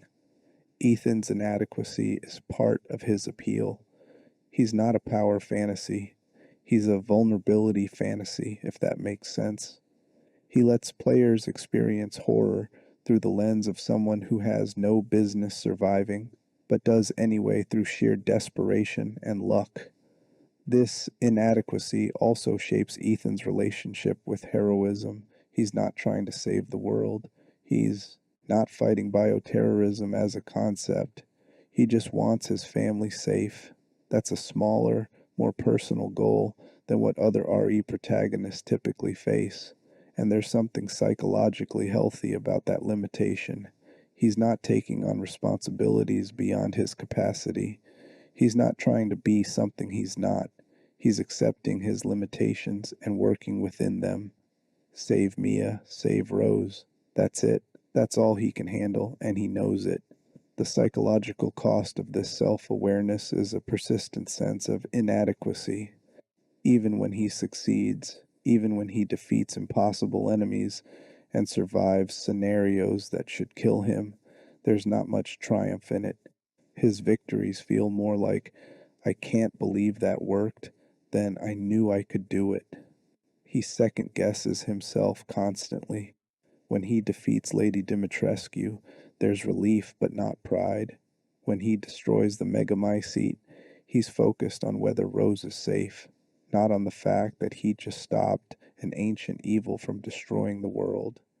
This is what psychologists call external locus of control. People with external locus of control attribute their successes to luck, circumstance, or other people's help rather than their own abilities. People with internal locus of control attribute success to their own skills and efforts. Ethan consistently displays external attribution. He survives because the mold keeps him alive, not because he's capable. He defeats enemies because he gets lucky, because they make mistakes, because Chris or the Duke help him at crucial moments. He doesn't internalize his accomplishments as evidence of his own competence. This makes his final sacrifice more poignant. He's not dying as a hero who's defeated countless enemies and earned a warrior's death. He's dying as someone who always felt inadequate, who never quite believed he was capable, who stumbled through nightmare after nightmare and somehow came out the other side, and who makes one last desperate choice to ensure his daughter survives, even though he doesn't. There's no glory in it, no sense of heroic fulfillment, just exhaustion and determination, and a quiet acceptance that this is what needs to happen. Comparative inadequacy, severity level 3. It's significant enough to shape his self perception and his interactions with more capable characters. But it's not severe enough to paralyze him or make him give up. He knows he's out of his depth, but he keeps swimming anyway. He knows he's not a hero, but he does heroic things anyway. That gap between self perception and action is what makes him compelling. He's not brave because he's fearless. He's brave because he's terrified and inadequate and keeps going anyway. Moral injury and the weight of necessary evil. Now we need to address something the games don't explicitly focus on, but which would absolutely be part of Ethan's psychological landscape. He kills people, a lot of people. Most of them are infected, transformed, no longer fully human or in control of their actions, but some of them, especially in Village, occupy moral gray areas that would create what's called moral injury. Severity level 3.5 out of 5. Moral injury is distinct from PTSD, though they often occur together. PTSD results from experiencing or witnessing traumatic events that threaten life or safety. Moral injury results from participating in, witnessing, or failing to prevent actions that violate your moral beliefs. It's what happens when you do something you believe is wrong, or when you're forced into situations where all choices are bad and you have to choose the least terrible option, or when you witness atrocities and can't stop them. Soldiers experience moral injury when they kill enemy combatants who turn out to be children. Healthcare workers experience it when they have to choose which patients get life-saving treatment and which don't. First responders experience it when they can't save everyone and have to make impossible triage decisions. The common thread is being forced into situations where your actions or inactions cause harm, even if those actions were necessary or justified in context. Ethan's journey is filled with moral injury opportunities. Let's start with the Baker family. Jack, Marguerite, and Lucas Baker were victims before they were monsters. They found Eveline after the shipwreck, took her in as an act of kindness, and were rewarded by having their minds destroyed and their bodies transformed into mold puppets. Jack explicitly tells Ethan this in one of his few moments of clarity. He begs Ethan to free his family, to end their suffering, and Ethan does. He kills Jack multiple times in various forms until Jack is finally destroyed. He kills Marguerite after she transforms into an insect monstrosity. He would kill Lucas if the DLC is considered canon, though Lucas is arguably more culpable since he was already a sadistic psychopath before the infection. These are mercy killings in a sense. The Bakers are beyond saving, suffering under Eveline's control, dangerous to everyone around them. Killing them is the right choice tactically and arguably morally, but that doesn't erase the fact that Ethan is ending the lives of people who were victims, who didn't choose to become monsters. Jack Baker was apparently a kind man before the infection, someone who would help strangers and care for a lost child. Ethan kills that man, or what's left of him. That weighs on the conscience even when it's justified. The situation in Village is more complicated. Lady Dimitrescu and her daughters are murderous aristocratic vampires who've been torturing and killing people for decades. There's less moral ambiguity there. They're actively evil, sadistic, enjoying their victims' suffering. Killing them feels more like justice than tragedy. Donna Beneviento is more sympathetic. She's a grieving, mentally ill woman who uses her powers to create nightmares, but her isolation and sorrow make her tragic, rather than purely monstrous. Moreau is pathetic, desperately seeking Miranda's approval, more sad than evil. Heisenberg is perhaps the most morally complex, a victim of Miranda's experiments who wants to destroy her, who offers Ethan an alliance, who frames his actions as rebellion against oppression, even though his methods are brutal and his plan would put Rose in danger. Ethan kills all of them. He has to. They're obstacles between him and Rose, but each death contributes to moral injury, especially Moreau and Beneviento, who feel more like victims than villains. And the game makes you feel this through environmental storytelling and documents. You read Moreau's diary entries expressing his desperate longing for love and approval. You see Donna's childhood home, the grave of her parents, the evidence of her profound isolation and grief. These aren't generic monsters. They're people who were damaged, exploited, turned into weapons by Miranda, and Ethan has to kill them anyway. Then there are the lichens, the wolf-like creatures that swarm through the village. These were villagers once, regular people living in an isolated community, transformed by Miranda's experiments into mindless beasts. They attack on sight, leaving Ethan no choice but to kill them. But narratively, we know these were victims. Fathers, mothers, children, all twisted into monsters serving Miranda's purposes. Every lichen Ethan kills is someone's family member. The village is filled with evidence of normal life. Homes, possessions, photographs, now occupied by creatures that used to be human. Ethan doesn't talk about this. He doesn't have extended monologues about the moral weight of his actions. His comments during combat are tactical, stay back, or damn it, or I don't have time for this, focused on survival rather than reflection. But the lack of processing doesn't mean the moral injury isn't occurring. It's accumulating, adding to the psychological burden he's carrying, contributing to the overall numbness and dissociation. There's also the question of what Ethan would have done if choices had been different. If Heisenberg's offer had been genuine, If there had been a way to use Rose to destroy Miranda without harming her, would Ethan have considered it? The game presents it as an obvious no. Rose is his daughter, not a weapon. But the fact that the choice is offered at all introduces moral complexity. Could Ethan ethically refuse an option that might stop Miranda if that refusal meant more people would die? Is protecting his daughter worth the deaths of everyone else in the village? These aren't questions the game forces him to answer, but they're implied by the narrative, lurking beneath the straightforward rescue plot. Moral injury manifests in several ways psychologically.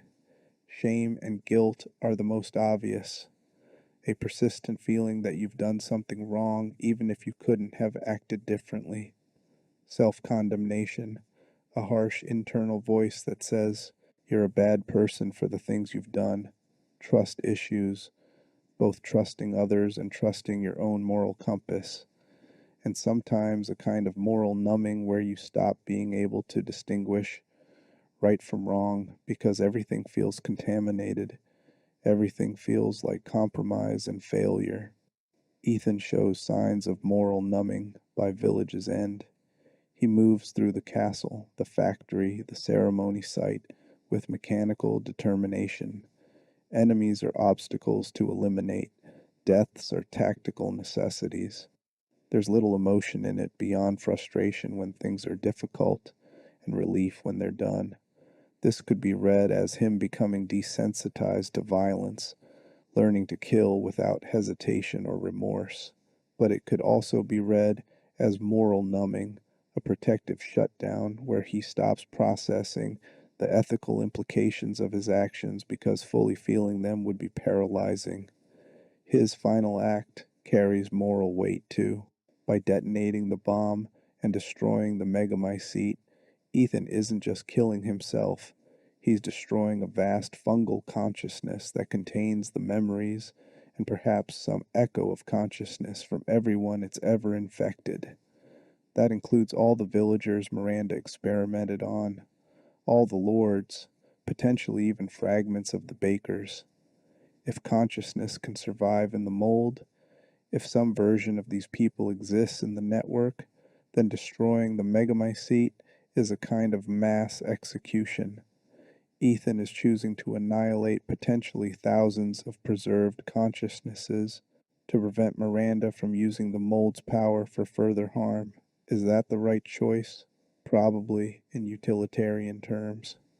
The megamycete is too dangerous to leave intact, but it's still a choice with enormous moral implications, and Ethan makes it quickly, without extended deliberation, because Rose needs to escape, and there's no time for a philosophical debate. Practical necessity overrides moral uncertainty. That's often how moral injury accumulates, not through dramatically wrong choices, but through necessary ones that still violate your sense of how things should be. Moral injury, severity level 3.5. It's significant, it adds to Ethan's overall psychological burden, but it's not his defining feature. He's more shaped by trauma, attachment issues, and existential dread than by moral conflict.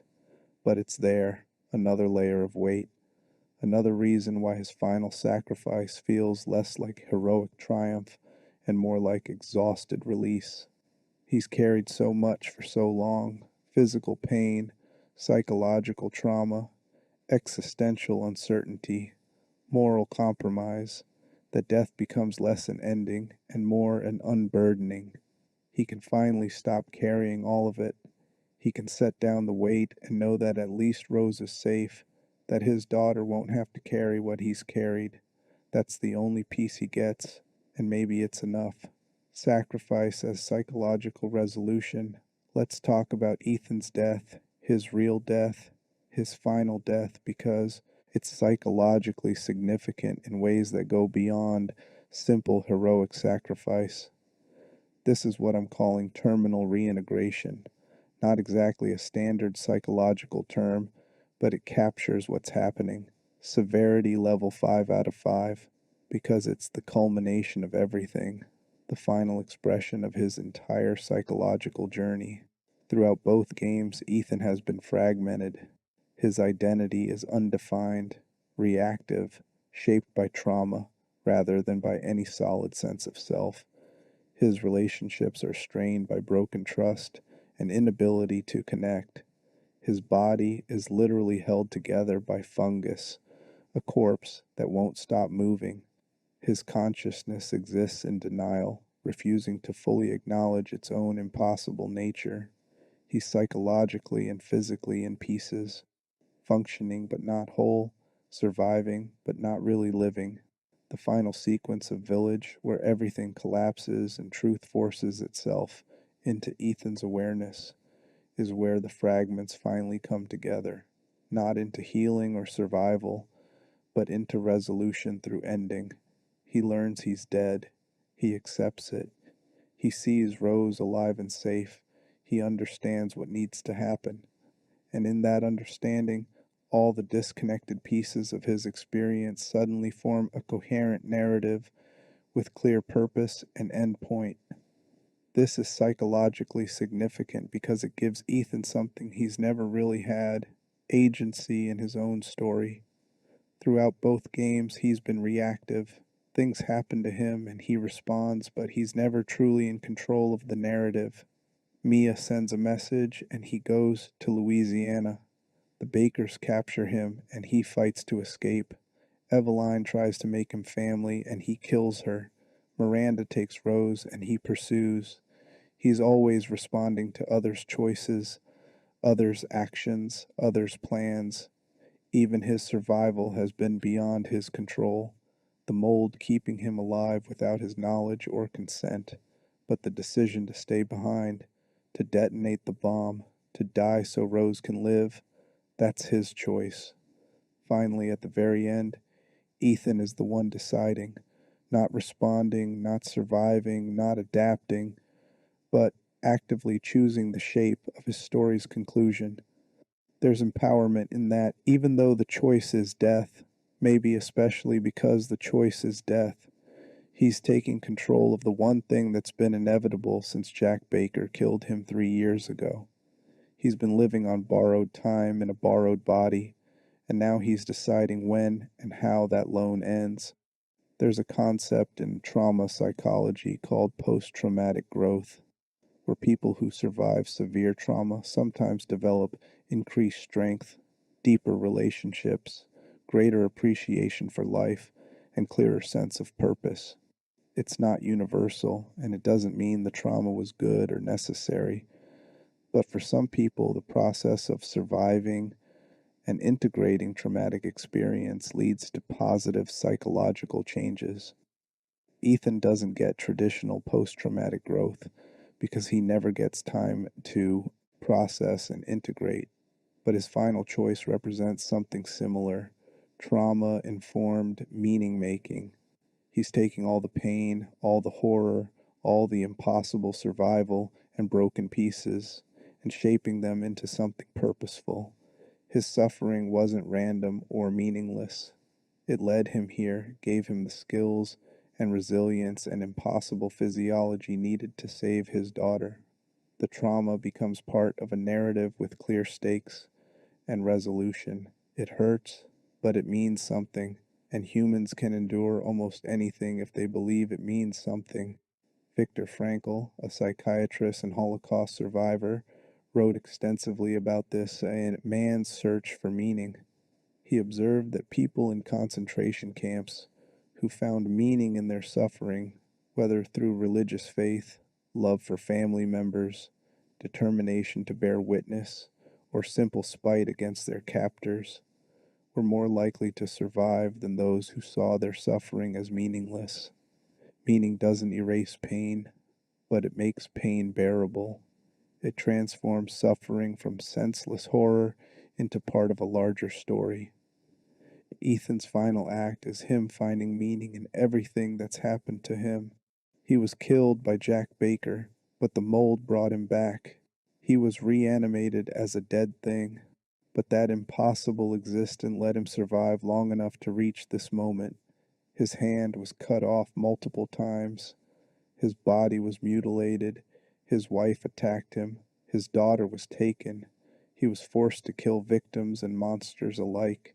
He discovered his own death and the impossibility of his existence.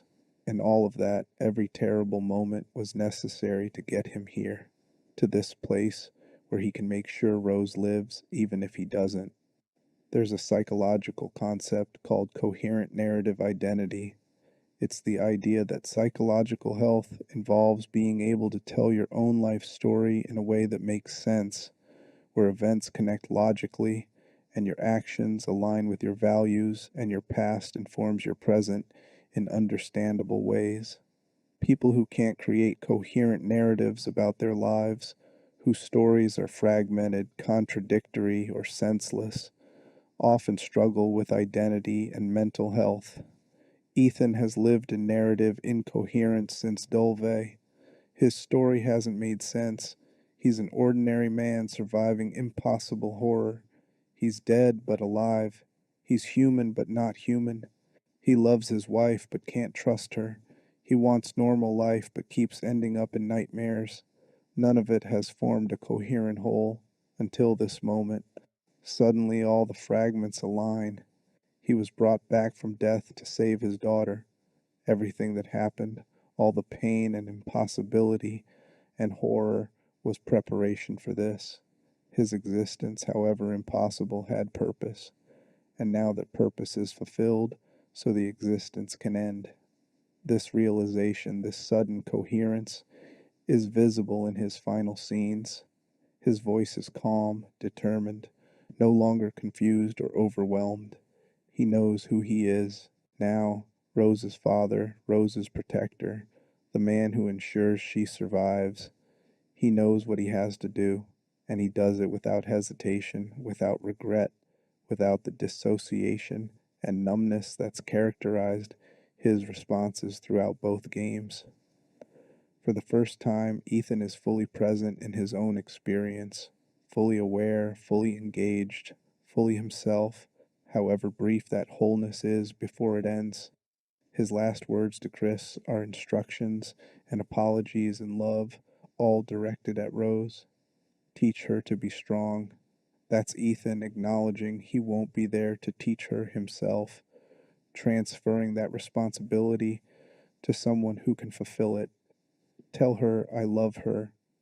That's him trying to communicate across time, to reach his daughter in the future when she's old enough to understand, to make sure she knows she was loved, even though he won't be there to show her. Tell her I'm sorry. That's him apologizing for dying, for leaving her, for not being the father who stays. It's heartbreaking, but also psychologically complete. He's said what needs to be said. He's done what needs to be done. There's nothing left unfinished. The detonation is quiet, almost anticlimactic. No dramatic final stand, no battle with Miranda, no action hero moment. Just Ethan dragging his calcifying body to the detonator, thinking about Rose and pressing the button, and then light, an explosion, and ending. It's understated in a way that makes it more powerful. This isn't a warrior's glorious death in battle. It's a father's final service to his child, performed with exhausted determination in the ruins of a nightmare village. What makes this terminal reintegration rather than just sacrifice is that it's the moment where all of Ethan's fragmented pieces finally come together. His undefined identity crystallizes into Rose's father. His broken relationships resolve into I love them and I showed it through sacrifice. His impossible existence finds meaning in I was brought back to do this one necessary thing. His trauma becomes part of a complete narrative with beginning, middle, and end. He's finally whole, and the wholeness is what allows him to let go. Severity level 5, because this is total, complete, defining. His entire psychological journey leads to this moment and ends here. There's no after, no processing, no living with the integration. The reintegration and the ending are simultaneous. He becomes whole and ceases to exist in the same breath. That's tragic, but there's also something psychologically satisfying about it in narrative terms. His story is complete. Nothing is left hanging. All questions are answered. All purposes fulfilled. All fragments united into final, coherent meaning. And then there's the epilogue, where we see Rose years later, a teenager visiting her father's grave. She's alive, healthy, aware of what he did for her. She calls him special, acknowledges his sacrifice, and then she walks toward a waiting car to go on some kind of mission, suggesting she's inherited power from her parents' mold infection and is using it purposefully. Ethan's death enabled her life, and her life has meaning and agency. His sacrifice wasn't just preservation, it was liberation. Rose gets to exist free of Miranda, free of the immediate threats that defined her infancy, free to become whoever she's going to be. Ah, that's what Ethan's terminal reintegration purchased. Not his own healing, not his own future, but hers. And for a parent, maybe that's the most complete resolution possible. The architecture of endurance. We need to examine how Ethan keeps functioning despite everything. What psychological mechanisms allow him to continue when by all rights he should have collapsed completely? I'm calling this compartmentalized resilience. Severity is hard to rate because it's not pathology, it's a coping mechanism. But let's say level 4 out of 5 for intensity and pervasiveness. Resilience in psychology is usually framed as a positive trait, the ability to bounce back from adversity, to adapt to stress, to maintain functionality despite trauma. But Ethan's resilience doesn't look like the healthy kind, where someone processes their experience, learns from it, grows stronger while maintaining psychological integration. His resilience is more like structural compartmentalization. He separates different aspects of his experience into mental boxes that don't communicate with each other, allowing him to function in one domain without being overwhelmed by the others. Think about what he's simultaneously managing during Village. He's dealing with the grief of watching his wife get murdered, except she wasn't really murdered because she wasn't really his wife, but he didn't know that at the time, so the grief was real. He's managing the terror of having his infant daughter kidnapped by supernatural forces. He's navigating a hostile environment filled with things that want to kill him. He's surviving repeated physical trauma. He's uncovering a conspiracy involving Mother Miranda, the Four Lords, and a centuries old plan. And underneath all of that, there's a suppressed knowledge that something is very wrong with his body, that he's not human anymore in some fundamental way. Any one of these would be overwhelming. Dealing with all of them simultaneously should be impossible, but Ethan manages by not dealing with them, not fully, not all at once. He focuses on the immediate task, find Rose, and compartmentalizes everything else. Grief about Mia goes in a box. Questions about his own nature go in a box. Fear goes in a box. Pain goes in a box. He only opens one box at a time, only addresses what's immediately necessary, and ignores the rest. This is actually a common trauma response. When you're in the middle of crisis, your brain can't afford to process everything, so it triages. Immediate threats get attention. Everything else gets suppressed to be dealt with later if you survive. This is adaptive in the short term. It keeps you functional when falling apart would get you killed, but it's maladaptive long term because the suppressed material doesn't disappear. It accumulates, creating psychological pressure, waiting to emerge when the immediate crisis ends. Ethan never gets to the long term. He goes from Dolve directly into recovery and attempted normal life, but before he can truly process Dolve, Village happens. So he's compartmentalizing Dolve trauma while simultaneously managing Village trauma, stacking boxes on boxes, creating an increasingly precarious psychological architecture held together by sheer determination and denial. What makes this possible, I think, is the mold, not just physically keeping him alive, but neurologically affecting how his brain processes information. The mold is a fungal network that stores and processes information, that maintains coherence across distributed consciousness. It's plausible, even likely, that Ethan's thought patterns have been altered by being mold based. Maybe the compartmentalization isn't just psychological, maybe it's structural. His consciousness might literally be distributed across the mold network in ways that allow for information separation that wouldn't be possible in a normal human brain. There's some evidence for this in how he responds to injuries. When his hand gets cut off, there's pain and shock, but not the psychological collapse you'd expect. Normal human response to that level of trauma involves immediate panic, potential loss of consciousness, severe shock response. Ethan feels it, responds to it, but continues functioning almost immediately. That suggests his pain processing is different. His stress response is modulated in ways that aren't typical. The mold might be regulating his neurotransmitters, suppressing cortisol response, maintaining functionality despite catastrophic physical trauma. This would explain his emotional flatness too. Not depression exactly, but a kind of regulated emotional range that prevents extreme responses. He doesn't break down sobbing. He doesn't rage uncontrollably. He doesn't freeze in panic. He stays in a moderate range of frustration, determination, and dark humor. That's not natural given the circumstances. That's regulated, modulated, possibly by neurological structures that aren't entirely human anymore. There's a concept in neuroscience called predictive processing, where the brain constantly generates predictions about what's going to happen next and compares those predictions against sensory input. When predictions match input, experience feels normal.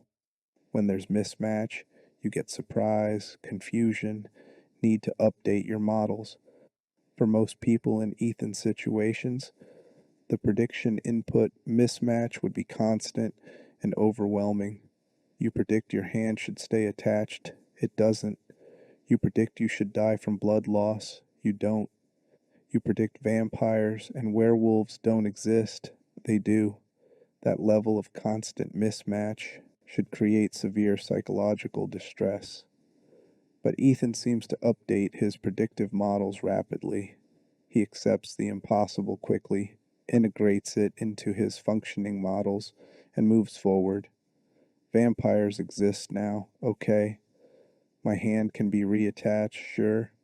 My daughter might have supernatural powers, whatever. This rapid updating is probably a function of altered consciousness. The mold doesn't have human expectations about how reality works, so it doesn't have human resistance to updating models when reality deviates from expectation. Another factor in Ethan's endurance is what psychologists call task focus.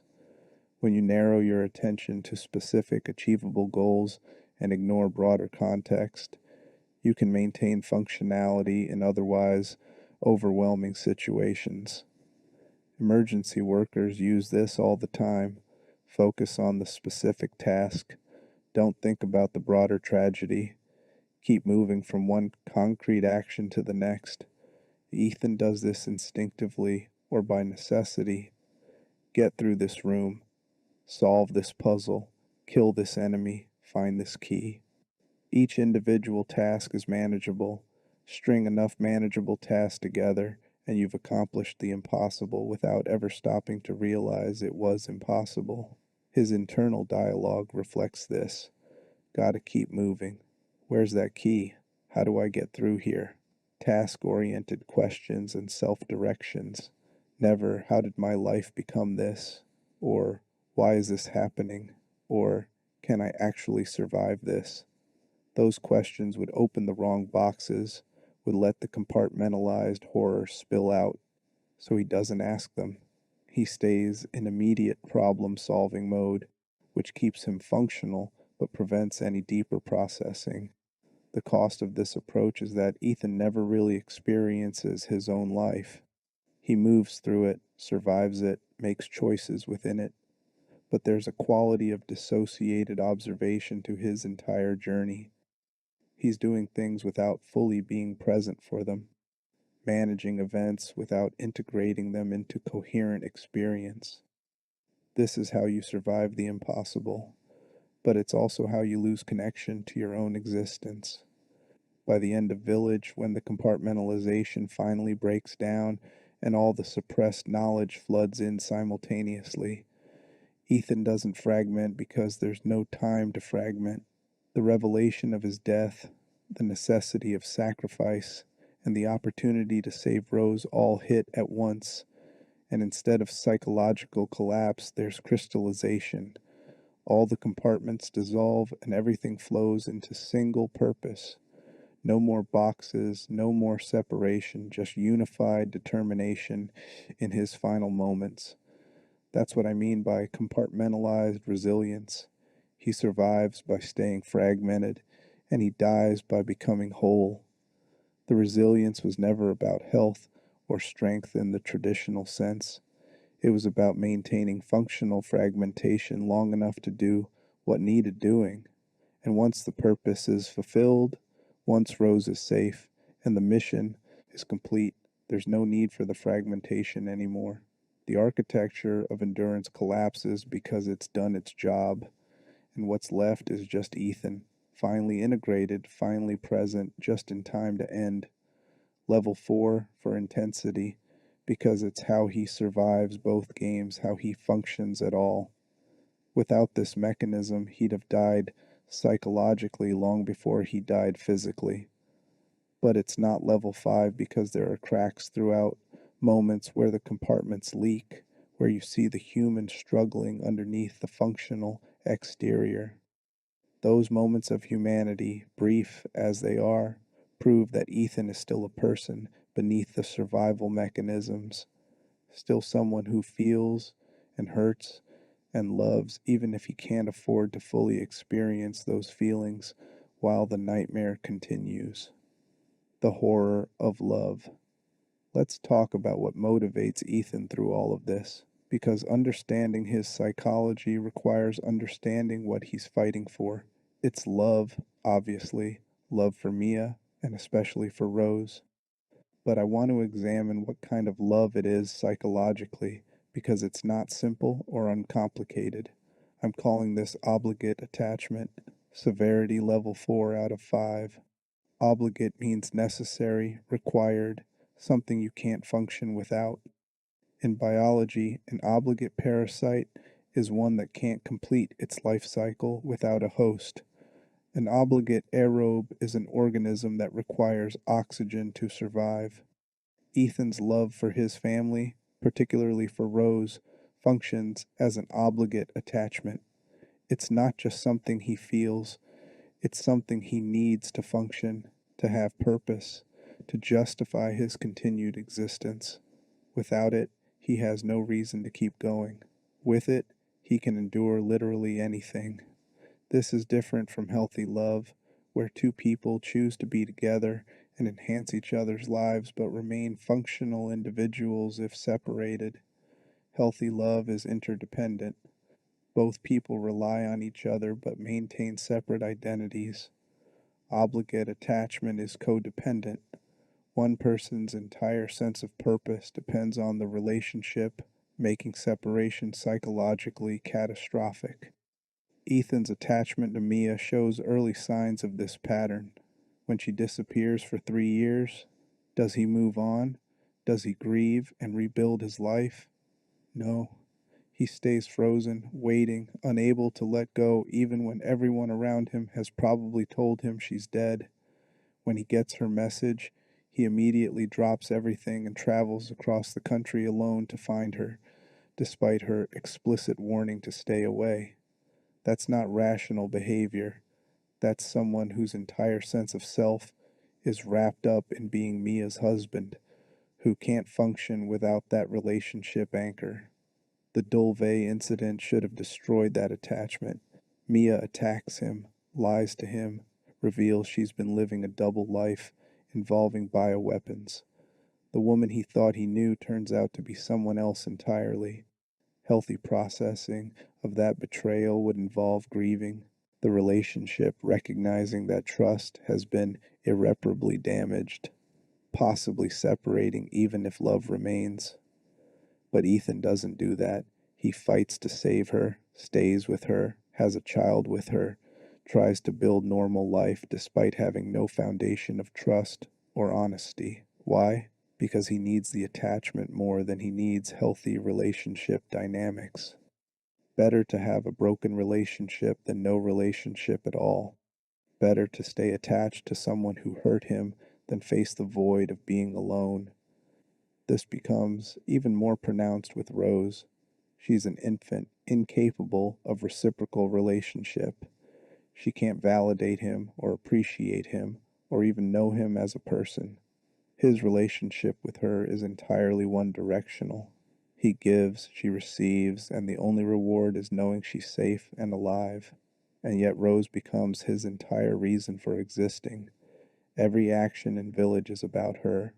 Every risk, every fight, every step forward is justified only by the goal of reaching her.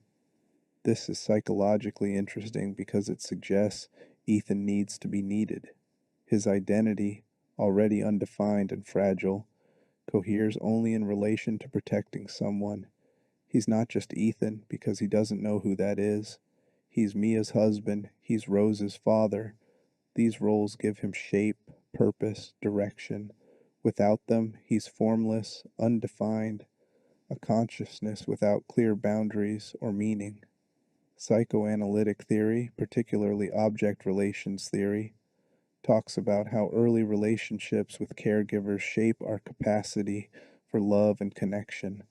Secure early attachments create secure adult relationships where love is based on genuine connection and both parties maintain independent identities. Insecure attachments create anxious or avoidant adult relationships where love is driven by fear of abandonment or inability to tolerate intimacy. We don't know anything about Ethan's childhood or his early attachments, so we're speculating here, but his adult behavior suggests anxious attachment patterns. The desperate clinging to Mia despite broken trust, the immediate, overwhelming devotion to Rose, the inability to maintain sense of self without relationship anchor. These point to someone who didn't learn that they're lovable independent of utility, who doesn't have internal sense of worth separate from being needed by others. This makes his sacrifice psychologically complex. On one level, it's beautiful, a father giving his life for his daughter, the ultimate expression of parental love. On another level, it's the logical endpoint of obligate attachment. If your entire reason for existing is your child's survival, then dying to ensure that survival isn't sacrifice, it's completion. You're fulfilling the only purpose you have. Your continued existence without fulfilling that purpose would be meaningless. So choosing to die while fulfilling it is actually the psychologically coherent choice. There's a darkness to this reading. It suggests Ethan's final act isn't heroism but pathology, the culmination of unhealthy attachment patterns that made his own life valueless except in relation to protecting others. He doesn't die because he's brave or good. He dies because he's psychologically incapable of choosing differently, incapable of valuing his own existence except as a tool for protecting Rose. But I think the truth is somewhere between healthy sacrifice and pathological attachment. Yes, Ethan's love for Rose is extreme, possibly unhealthy if examined clinically, but it's also genuine. The moments in Village where he talks to her, where his voice softens, where he promises he's coming, those aren't pathology speaking. That's real paternal love, real care for another person's well-being. The fact that the love is entangled with identity issues and attachment dysfunction doesn't make it less real. And maybe in the extreme circumstances he's facing, Extreme attachment is adaptive. A more psychologically healthy person might balance competing concerns, might weigh their own survival against their child's, might make more measured choices, and maybe in the extreme circumstances he's facing, extreme attachment is adaptive. A more psychologically healthy person might balance competing concerns, might weigh their own survival against their child's, might make more measured choices. But measured choices don't work when you're fighting vampires and werewolves and ancient witches. In that context, the single minded devotion, the willingness to sacrifice everything, the inability to consider your own survival as valuable, these become strengths rather than weaknesses. Ethan's psychology is maladaptive for normal life, but perfectly adapted for the nightmare he's living. There's also the question of whether his love creates meaning or discovers it. Does Ethan decide Rose's life is worth dying for, or does he recognize a fundamental truth that any parent's life is worth less than their child's? Evolutionary biology would suggest the latter. Organisms are vehicles for genetic continuation, and protecting offspring at cost to yourself increases the likelihood your genes persist. But that biological imperative doesn't feel like the whole explanation for Ethan. His sacrifice feels conscious, chosen, meaningful in ways that transcend genetic programming. I think what's happening is that love, however entangled with attachment issues, gives Ethan access to something transcendent. For most of both games, he's been operating in pure survival mode, disconnected from larger meaning, just moving from one crisis to the next. But in those final moments when he knows he's dying and chooses to make that death purposeful, love transforms from psychological need into genuine value. It stops being about what he needs, to be needed, to have purpose, to justify existence, and becomes about what Rose deserves. She deserves to live. She deserves a future, and he can give her that, even though it costs him everything. That transformation from obligate attachment to genuine love is what makes his sacrifice tragic rather than just pathological. He starts from an unhealthy place, yes, but he arrives at something that transcends that unhealthy origin. The love that began as psychological compensation becomes, in his final moments, the realest thing about him. More real than his undefined identity, more real than his impossible body, more real than the trauma and dissociation and denial. In the end, Ethan is his love for Rose. That's the truest answer to the question of who he is, and that truth is what allows him to let go.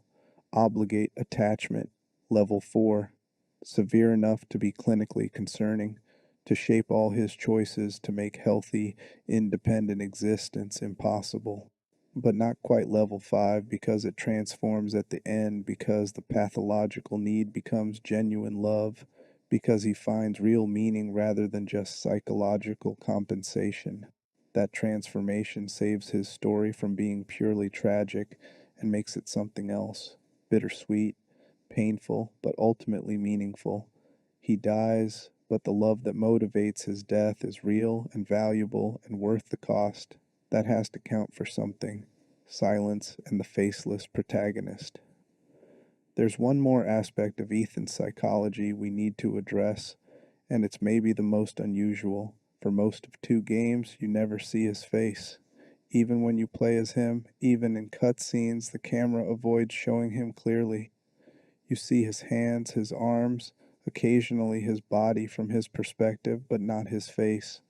This creates something psychologically interesting, a protagonist who exists more as perspective than as person. Let's call this identity absence. Severity level 4 out of 5. The psychological impact of being faceless, of existing primarily as a point of view, is profound. Faces are how we recognize people as individuals. Facial expressions communicate emotion, intention, personality. We read faces constantly, using them to understand others and to be understood ourselves. A person without a face is psychologically incomplete in human social terms. They can observe but can't fully participate. They can experience but can't fully express. Ethan's facelessness in Resident Evil 7 is mechanically motivated. Capcom wanted first person perspective for immersion, and showing Ethan's face would break that. But the psychological effect is that Ethan becomes a vessel for player experience rather than a fully realized character. You project onto him. His reactions become your reactions. His fear becomes your fear. He has no visual identity separate from your identification with him. This continues into Village, though the game switches to third person at certain moments, and you do briefly see Ethan's face in reflections and photo. But even then, the camera is careful. His features are obscured by shadows, by angle, by convenient hair placement. The game is actively avoiding letting you see him clearly, and when the camera finally does show his face fully, it's in the epilogue after he's dead. In a photograph Rose is looking at, we see Ethan as Rose sees him, as a memory, an image, someone who existed but is gone. The psychological impact of this on Ethan as a character is that he's perpetually observed but never observer of himself. He experiences events from inside his own perspective, but never gets the distance to see himself as others see him. He has no mirror, no external viewpoint, no way to understand how he appears in the world. This creates a kind of fractured self awareness where internal experience and external presentation never quite connect. Most people develop sense of self partially through social mirroring, seeing how others react to us, understanding how we're perceived, adjusting our self concept based on external feedback. Ethan doesn't get that. He moves through the world affecting it, interacting with characters, having impacts, but never quite understanding himself as an object in the world rather than just a subject experiencing it. This connects to his identity deficit. He's undefined not just because he lacks backstory, but because he lacks visual, concrete presence.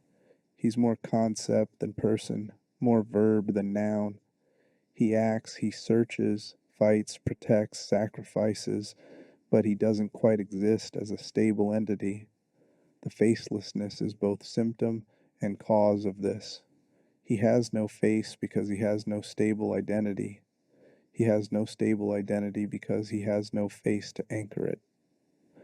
There's a philosophical thought experiment called the homunculus fallacy, where people imagine a little person inside their head watching their sensory input like a movie screen. But then who's inside that little person's head? And inside that one, it creates infinite regress, revealing that consciousness isn't actually a tiny observer, but something more complex and distributed. Ethan's facelessness creates a different problem. He's all homunculus, all internal observer, with nothing observing him from outside. There's no external Ethan, just the perspective itself, consciousness without clear embodiment.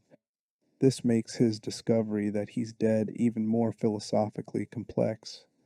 If he's already been existing primarily as perspective rather than person, if his body has already been somewhat absent from his own experience through the facelessness, then learning the body is technically dead doesn't change as much as it should. He's already been disembodied in a psychological sense. Physical disembodiment just confirms what was already true experientially. The reveal of his face in death, in photograph, is psychologically significant. He finally gets external viewpoint, finally becomes object rather than just subject. But it happens after he's gone, meaning he never experiences himself as complete. He lives and dies as perspective, as consciousness, as point of view. He never gets to be a whole person with interior experience and exterior presentation, unified. This absence of self-image might actually be protective. If Ethan could see himself injured, exhausted, monstrous in his death and reanimation, it might break through the dissociation. The facelessness allows him to maintain some distance from the horror of what he's become. He experiences his body being mutilated, but never has to see it in full context, never has to confront his own face, showing the trauma and impossibility of his existence. But it also creates profound loneliness. To exist as perspective without ever being fully seen, to affect the world without fully inhabiting it, to have relationships without ever presenting a complete self, that's isolation on an existential level. Ethan is alone not just because he's facing horror, but because he's facing it as an incomplete entity, a consciousness without full personhood. When Rose looks at his photograph in the epilogue, when she sees him and acknowledges him and calls him special, that's maybe the only moment Ethan is fully present as a person rather than just a perspective. But it happens after he's dead, and it happens through Rose's perception rather than his own. He never gets to see himself seen. He just gets to be seen finally when he's no longer there to experience being seen. Identity absence, level 4. It's pervasive. It defines his entire mode of existence, but it's not quite level 5 because there are moments where he breaks through. His voice, his comments, his dark humor, his expressions of love for Rose, these give him personality despite the facelessness. He's not completely absent. He's just incomplete, fractured, existing more as process than as stable entity. And that incomplete existence mirrors his incomplete psychology, his undefined self, his fragmented identity. Form matches content. The faceless protagonist is psychologically faceless too, and both forms of absence prevent wholeness until the very end. Comparison to grief and loss. To fully understand Ethan's psychological journey, it's worth comparing it to the grieving process because in many ways his arc parallels the stages of grief. Not for someone else's death, but for his own. He's mourning himself without knowing it, processing the loss of his human life while still trying to live it. This creates what I'd call anticipatory self-grief, severity level 3 out of 5. Elizabeth Kubler-Ross identified 5 stages of grief: denial, anger, bargaining, depression, and acceptance. These aren't linear. People move back and forth between them, but they provide a framework for understanding how humans process loss. Ethan's journey through both games maps onto this framework in interesting ways. Denial is where he spends most of his time. He's been dead since early in Resident Evil 7, but doesn't know it, doesn't acknowledge it, actively suppresses any evidence that would force him to confront it. This isn't just denial about his death specifically. It's denial about what he's become, what he's capable of, what the mold has made him. Every time he reattaches a severed limb and makes a joke about it, that's denial. Every time he accepts some medicine from the Duke and doesn't question how mysterious healing fluid can restore his health, that's denial. Every time he focuses on the mission and ignores the wrongness of his own body, that's denial. Anger surfaces occasionally, usually directed at others, at Mia for lying to him, at the Bakers for attacking him, at Miranda for taking Rose, at Chris for shooting his wife and refusing to explain. Ethan has plenty to be angry about, and he expresses it in bursts of frustration and confrontation. But the anger never quite reaches its true target: fate, circumstance, the cosmic injustice of what's happened to him. His anger stays localized, directed at specific people for specific acts, never expanding into existential rage at the universe for making his life hell. Maybe because acknowledging that level of anger would require acknowledging what he's really lost. which would break through the denial he needs to function. Bargaining shows up in his relationships and goals. He'll endure anything if he can just save Mia, just save Rose, just get his family to safety. The implicit bargain is that his suffering has to mean something, has to purchase something valuable. He's trading his pain, his trauma, his physical destruction for their survival. That's bargaining in its purest form.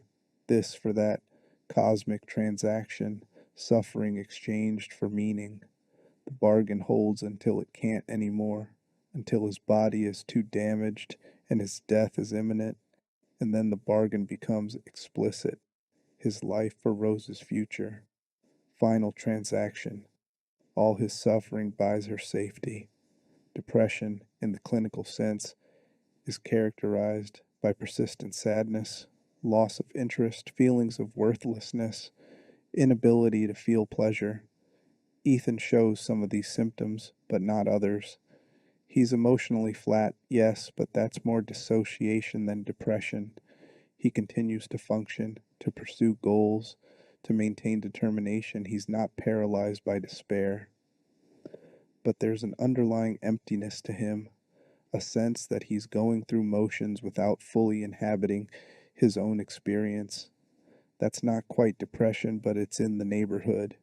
Call it depressive detachment, maintaining function while being disconnected from joy, hope, or genuine emotional engagement with life. Acceptance comes at the very end, when the Duke tells him he's been dead and Ethan finally stops denying it. I kind of figured, he says, or something to that effect, acknowledging that on some level he's known all along, and then he immediately moves into purposeful action, using his final moments to ensure Rose's safety. That's acceptance, not passive resignation, but active integration of truth and conscious choice about what to do with it. He accepts his death and decides to make it meaningful. He stops fighting reality and starts working with it. But here's what makes Ethan's grief unusual. He's not just grieving in the normal sense, mourning something lost. He's grieving something that's already happened without his awareness, processing a loss retroactively. Most people grieve after the loss occurs. Ethan discovers the loss has already occurred years ago, meaning he's been living in a kind of grief limbo, mourning without knowing it, experiencing all the stages without understanding what he's processing. This retroactive grief creates psychological complexity. How do you mourn yourself? How do you grieve for the person you thought you were when you're still walking around being someone? Normally, identity changes through growth, experience, time. You evolve from who you were into who you are. But Ethan had a discontinuity. He was Ethan the living human, then he died, then he was Ethan the mold construct. There's a break, a gap, a death of oneself, an emergence of another. But without awareness of that break, he couldn't process it properly. He just felt wrong, disconnected, incomplete without understanding why. The psychological term for this is ambiguous loss, usually applied to situations like dementia, where a loved one is physically present but psychologically absent, or missing persons cases where you don't know if someone is alive or dead. The ambiguity prevents closure, keeps you frozen between hope and mourning. Ethan experiences ambiguous loss of himself. He's present, but not in the way he was. He's alive, but not really. He exists, but not as the person he thought he was. That ambiguity prevents him from fully processing what he's lost, keeps him stuck in grief stages he can't complete because he doesn't consciously know what he's grieving.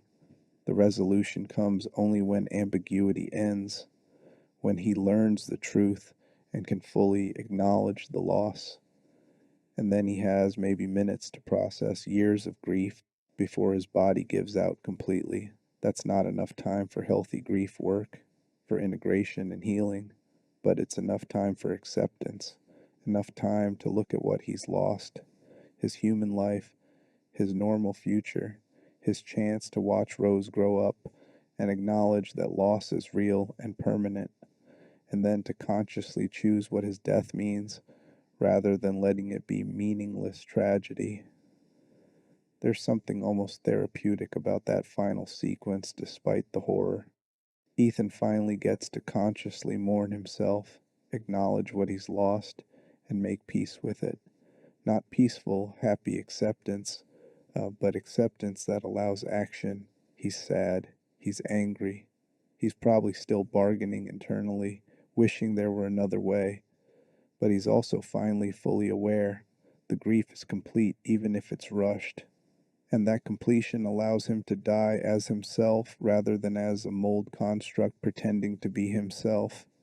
Anticipatory self-grief, level 3.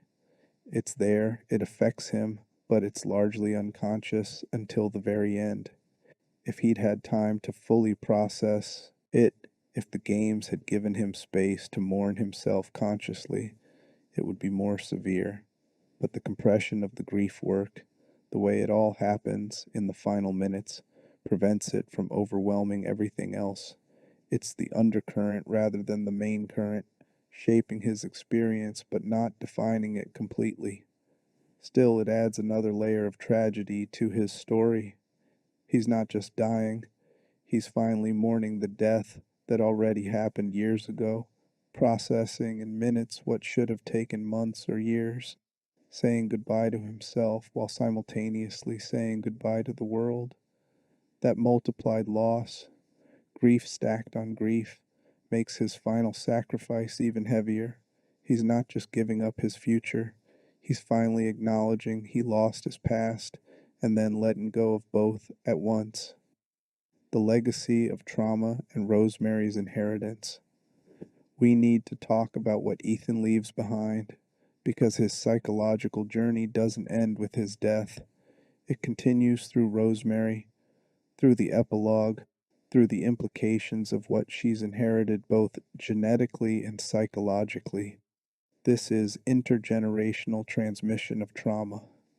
Severity is hard to rate because it's about future potential rather than current state, but call it level 3 for significance.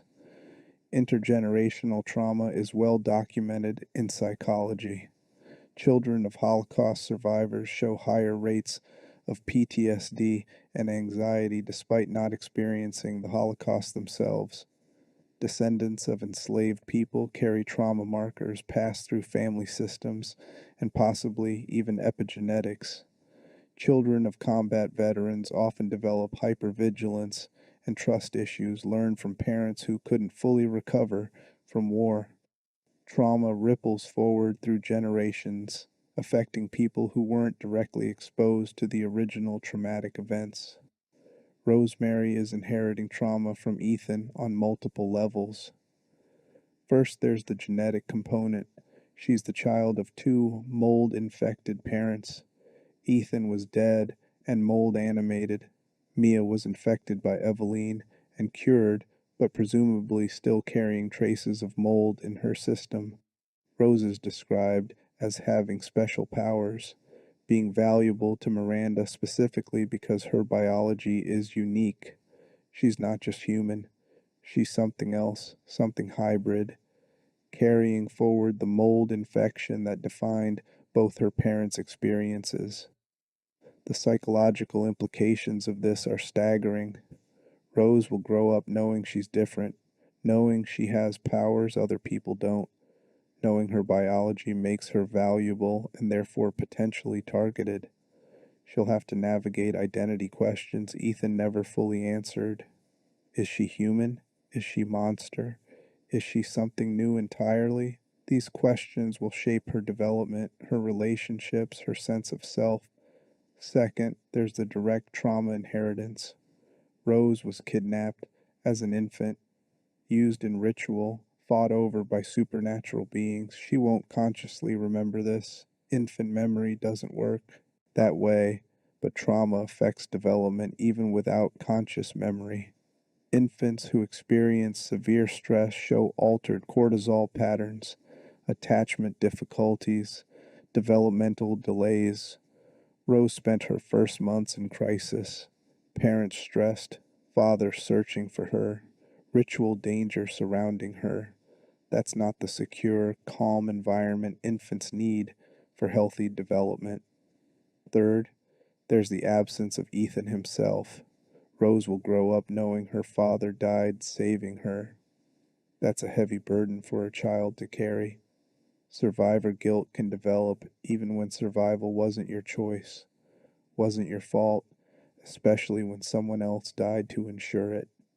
Rose might struggle with feeling like she has to justify her father's sacrifice, like she has to be special enough or good enough or successful enough to make his death worthwhile. That's enormous pressure, potentially crushing if not properly supported. The epilogue shows us Rose as a teenager visiting Ethan's grave before going on some kind of mission. She seems capable, determined, aware of her powers and her father's sacrifice. She calls him special, suggests she knows more about his story than the sanitized version most children get about dead parents. But we also see hints of isolation. She's being transported to a mission by government agents, suggesting she's working for some organization, probably BSAA or a successor. She has powers that make her useful as a weapon or tool. That's exactly the situation Ethan died to prevent. Rose being used, being valued for her utility rather than her personhood. This raises uncomfortable questions about whether Ethan's sacrifice actually saved Rose or just delayed the inevitable. He prevented Miranda from using her for a resurrection ritual, yes, but did he prevent her from being used by others for other purposes? The epilogue suggests she's making her own choices, going on missions willingly. But how much choice does someone really have when they're raised by organizations that view them as asset rather than person? There's also the question of how Rose relates to her father's memory. Does she idealize him, viewing him as perfect hero who could do no wrong? That would set impossible standards for herself. Does she resent him for dying, for leaving her alone? That would create guilt because you're not supposed to resent dead heroes who sacrificed everything for you. Does she know the full truth about his death and reanimation? And if so, how does that affect how she sees him? Is her father a human hero or a mold monster who thought he was human? Does that distinction matter? The healthiest outcome would be for Rose to know the truth, all of it, and accept both Ethan's humanity and his monstrosity as part of a complex whole. To understand that he was flawed, traumatized, psychologically damaged, and still genuinely loved her. To know that he was already dead and chose to finish dying to save her, and that makes his sacrifice both tragic and meaningful. To recognize that she carries his legacy biologically through the mold and psychologically through his choice, and that she gets to decide what to do with that legacy. But healthy outcomes aren't guaranteed, especially in the Resident Evil universe where organizations routinely exploit people with special abilities. Rose is at high risk for developing her own trauma, her own identity confusion, her own struggles with trust and attachment and purpose. She's inherited not just mold powers, but all the psychological complexity that comes with being Ethan Winter's daughter. There's a concept in psychology called generativity, one of Erikson's developmental stages, where adults find meaning through contribution to future generations. Parents achieve generativity by raising children. Teachers achieve it by educating students. Mentors achieve it by passing on knowledge.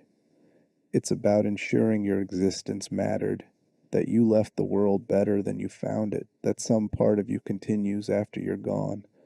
Ethan achieves generativity through Rose.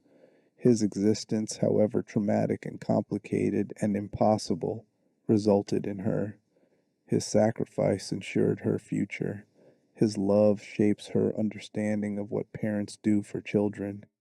He left something genuine and valuable, a daughter who lives because he died, who carries forward both his biological legacy and his capacity for sacrifice and love.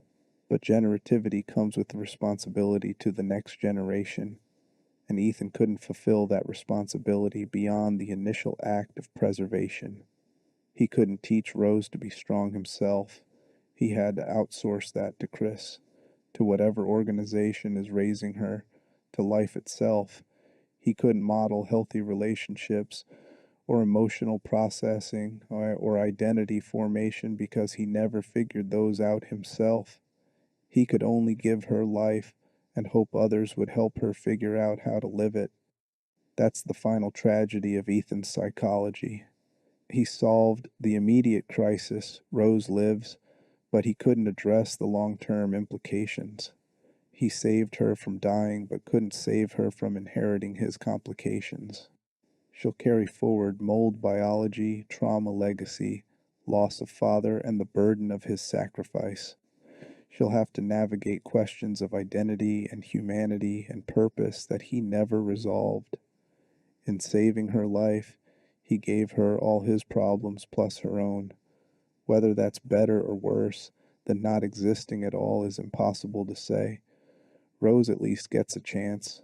She gets to live, to choose, to potentially succeed where Ethan failed and create healthy identity despite complex legacy. But she starts from behind, carrying weight she didn't ask for, dealing with consequences of choices made before she could even speak.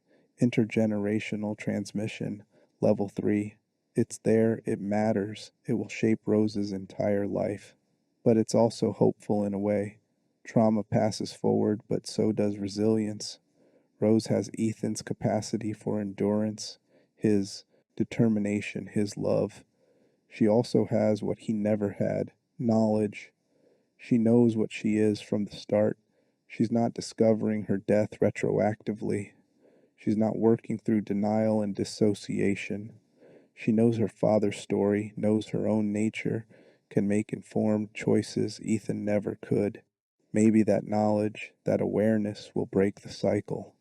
Maybe Rose can integrate what Ethan had to fragment, process what he had to suppress, become whole in ways he never managed. That's the hope embedded in tragedy. His sacrifice wasn't just preservation of life, it was gift of possibility. Rose might inherit his trauma, but she also inherits the chance to heal what he couldn't, to answer questions he never got to ask, to be what he never quite managed to be, a complete person with integrated identity and conscious purpose. That's worth dying for, if anything is. Not just life continuing, but life with potential to be better, healthier, more whole than the life that preceded it. Ethan's psychological journey ends in fragmentation and death. Rose's journey begins with that ending as foundation, and maybe, just maybe, build something better on top of it. Final integration. What Ethan Winters teaches us. So what do we take away from all this? What does Ethan Winters' psychological journey tell us about trauma, identity, sacrifice, and human resilience? Let's synthesize this into something coherent. Ethan Winters is a study in how people survive the unsurvivable, not through strength or skill or preparation, but through psychological mechanisms that allow function despite overwhelming horror, compartmentalization, dissociation, denial, task focus, obligate attachment. These aren't healthy in normal contexts, but they're adaptive in nightmare scenarios. They let you keep moving when stopping would mean death. His undefined identity, which seems like weakness, actually becomes strength. He's not locked into rigid self-concept that horror could shatter. He's already fluid, already adaptable, already comfortable existing as process rather than fixed entity. That fluidity lets him survive death itself, lets his consciousness continue in mold form without complete fragmentation. Someone with stronger identity might not have survived the transition from human to mold construct because the contradiction would be too severe. Ethan survives it because he was never quite solid enough to shatter. His trauma is profound and pervasive, but it doesn't define him completely. He's traumatized, yes. He shows clear symptoms of complex PTSD, dissociation, attachment disruption, moral injury, but he continues to function, to love, to choose, to act meaningfully in the world. Trauma shapes him but doesn't consume him. He's more than his wounds, even if he never fully heals them. His relationships are complicated, marked by broken trust and inability to fully connect, but they're also genuine. He loves Mia despite everything. He loves Rose completely. That love is entangled with psychological needs and attachment issues, but it's still real. It still motivates sacrifice. It still creates meaning. Imperfect love is still love. His death, his final sacrifice, is both pathological and heroic. Yes, his psychology makes him incapable of valuing his own life except as tool to protect others. Yes, his identity is so wrapped up in being Rose's father that dying for her is the only psychologically coherent choice available. But that doesn't make the choice less meaningful. Knowing the psychological mechanisms underlying sacrifice doesn't cheapen it. If anything, it makes it more profound. He dies not from simple heroism, but from complex convergence of love, trauma, identity, and conscious choice. All his psychological complications lead to that moment, make it necessary and meaningful and genuinely worthwhile. Ethan Winters teaches us that survival doesn't require wholeness.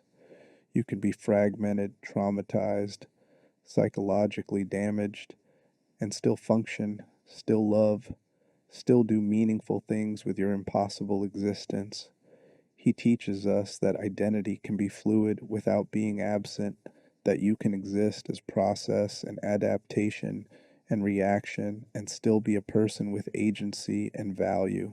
He teaches us that love matters even when it's entangled with pathology, that attachment can be unhealthy and still create genuine connection and meaningful sacrifice. He also teaches us about the cost of survival. Ethan keeps going through two nightmare scenarios, but he never really lives. He exists in crisis mode from the moment we meet him until the moment he dies. He doesn't get peace, doesn't get healing, doesn't get time to integrate and process and become whole. He survives but doesn't thrive, and there's honest tragedy in that. Survival isn't enough if you're just enduring without truly living. The horror of Ethan's story isn't just the monsters and violence, it's the psychological horror of losing yourself without knowing it, of existing in fragmented state that prevents wholeness, of loving people you can't fully trust, of having body that betrays you, of discovering you died years ago and everything since has been borrowed time in borrowed body. That existential horror is more disturbing than any creature design or jump scare. But there's also strange beauty in his story, beauty in his persistence, in his capacity to keep loving despite broken trust, in his determination to protect Rose despite having no solid identity of his own to stand on, beauty in the moment he finally achieves integration, even though it happens simultaneously with his death, beauty in his final choice to make his death meaningful rather than senseless, beauty in Rose living because he died, in legacy continuing even though he couldn't. Ethan Winters is not a traditional hero. He's an ordinary person destroyed by extraordinary circumstances who somehow continues functioning long enough to do one genuinely heroic thing. He's every psychological defense mechanism stacked on top of each other, held together by denial and mold and desperate love, stumbling forward through nightmare because the alternative is lying down and dying. He's proof that you don't need to be whole to be good, don't need to be healed to be loving, don't need to be psychologically healthy to make choices that matter. He's also a warning about cost, about what survival takes from you, about how trauma rewires you in ways that never fully repair, about how relationships damaged by broken trust never fully heal, about how existing in crisis mode prevents you from truly living, even if it keeps you technically alive, about how some wounds are survivable but not healable. In the end, Ethan Winters is deeply human despite and because of his literal inhumanity. His story asks what it means to be a person when your body is dead, but your consciousness continues. What it means to be a father when you don't know who you are beyond that role. What it means to sacrifice yourself when you were already dead. What it means to love people who hurt you. What it means to survive when you can never really live. And the answer his story provides is this: being human isn't about biological status or psychological wholeness or perfect relationships or clear identity. Being human is about making choices that affirm value, that protect what deserves protection, that create meaning from suffering. Ethan chooses, in his final moments, to make his impossible existence mean something, to let his death purchase his daughter's life, to transform all the trauma and horror and fragmentation into single coherent act of love.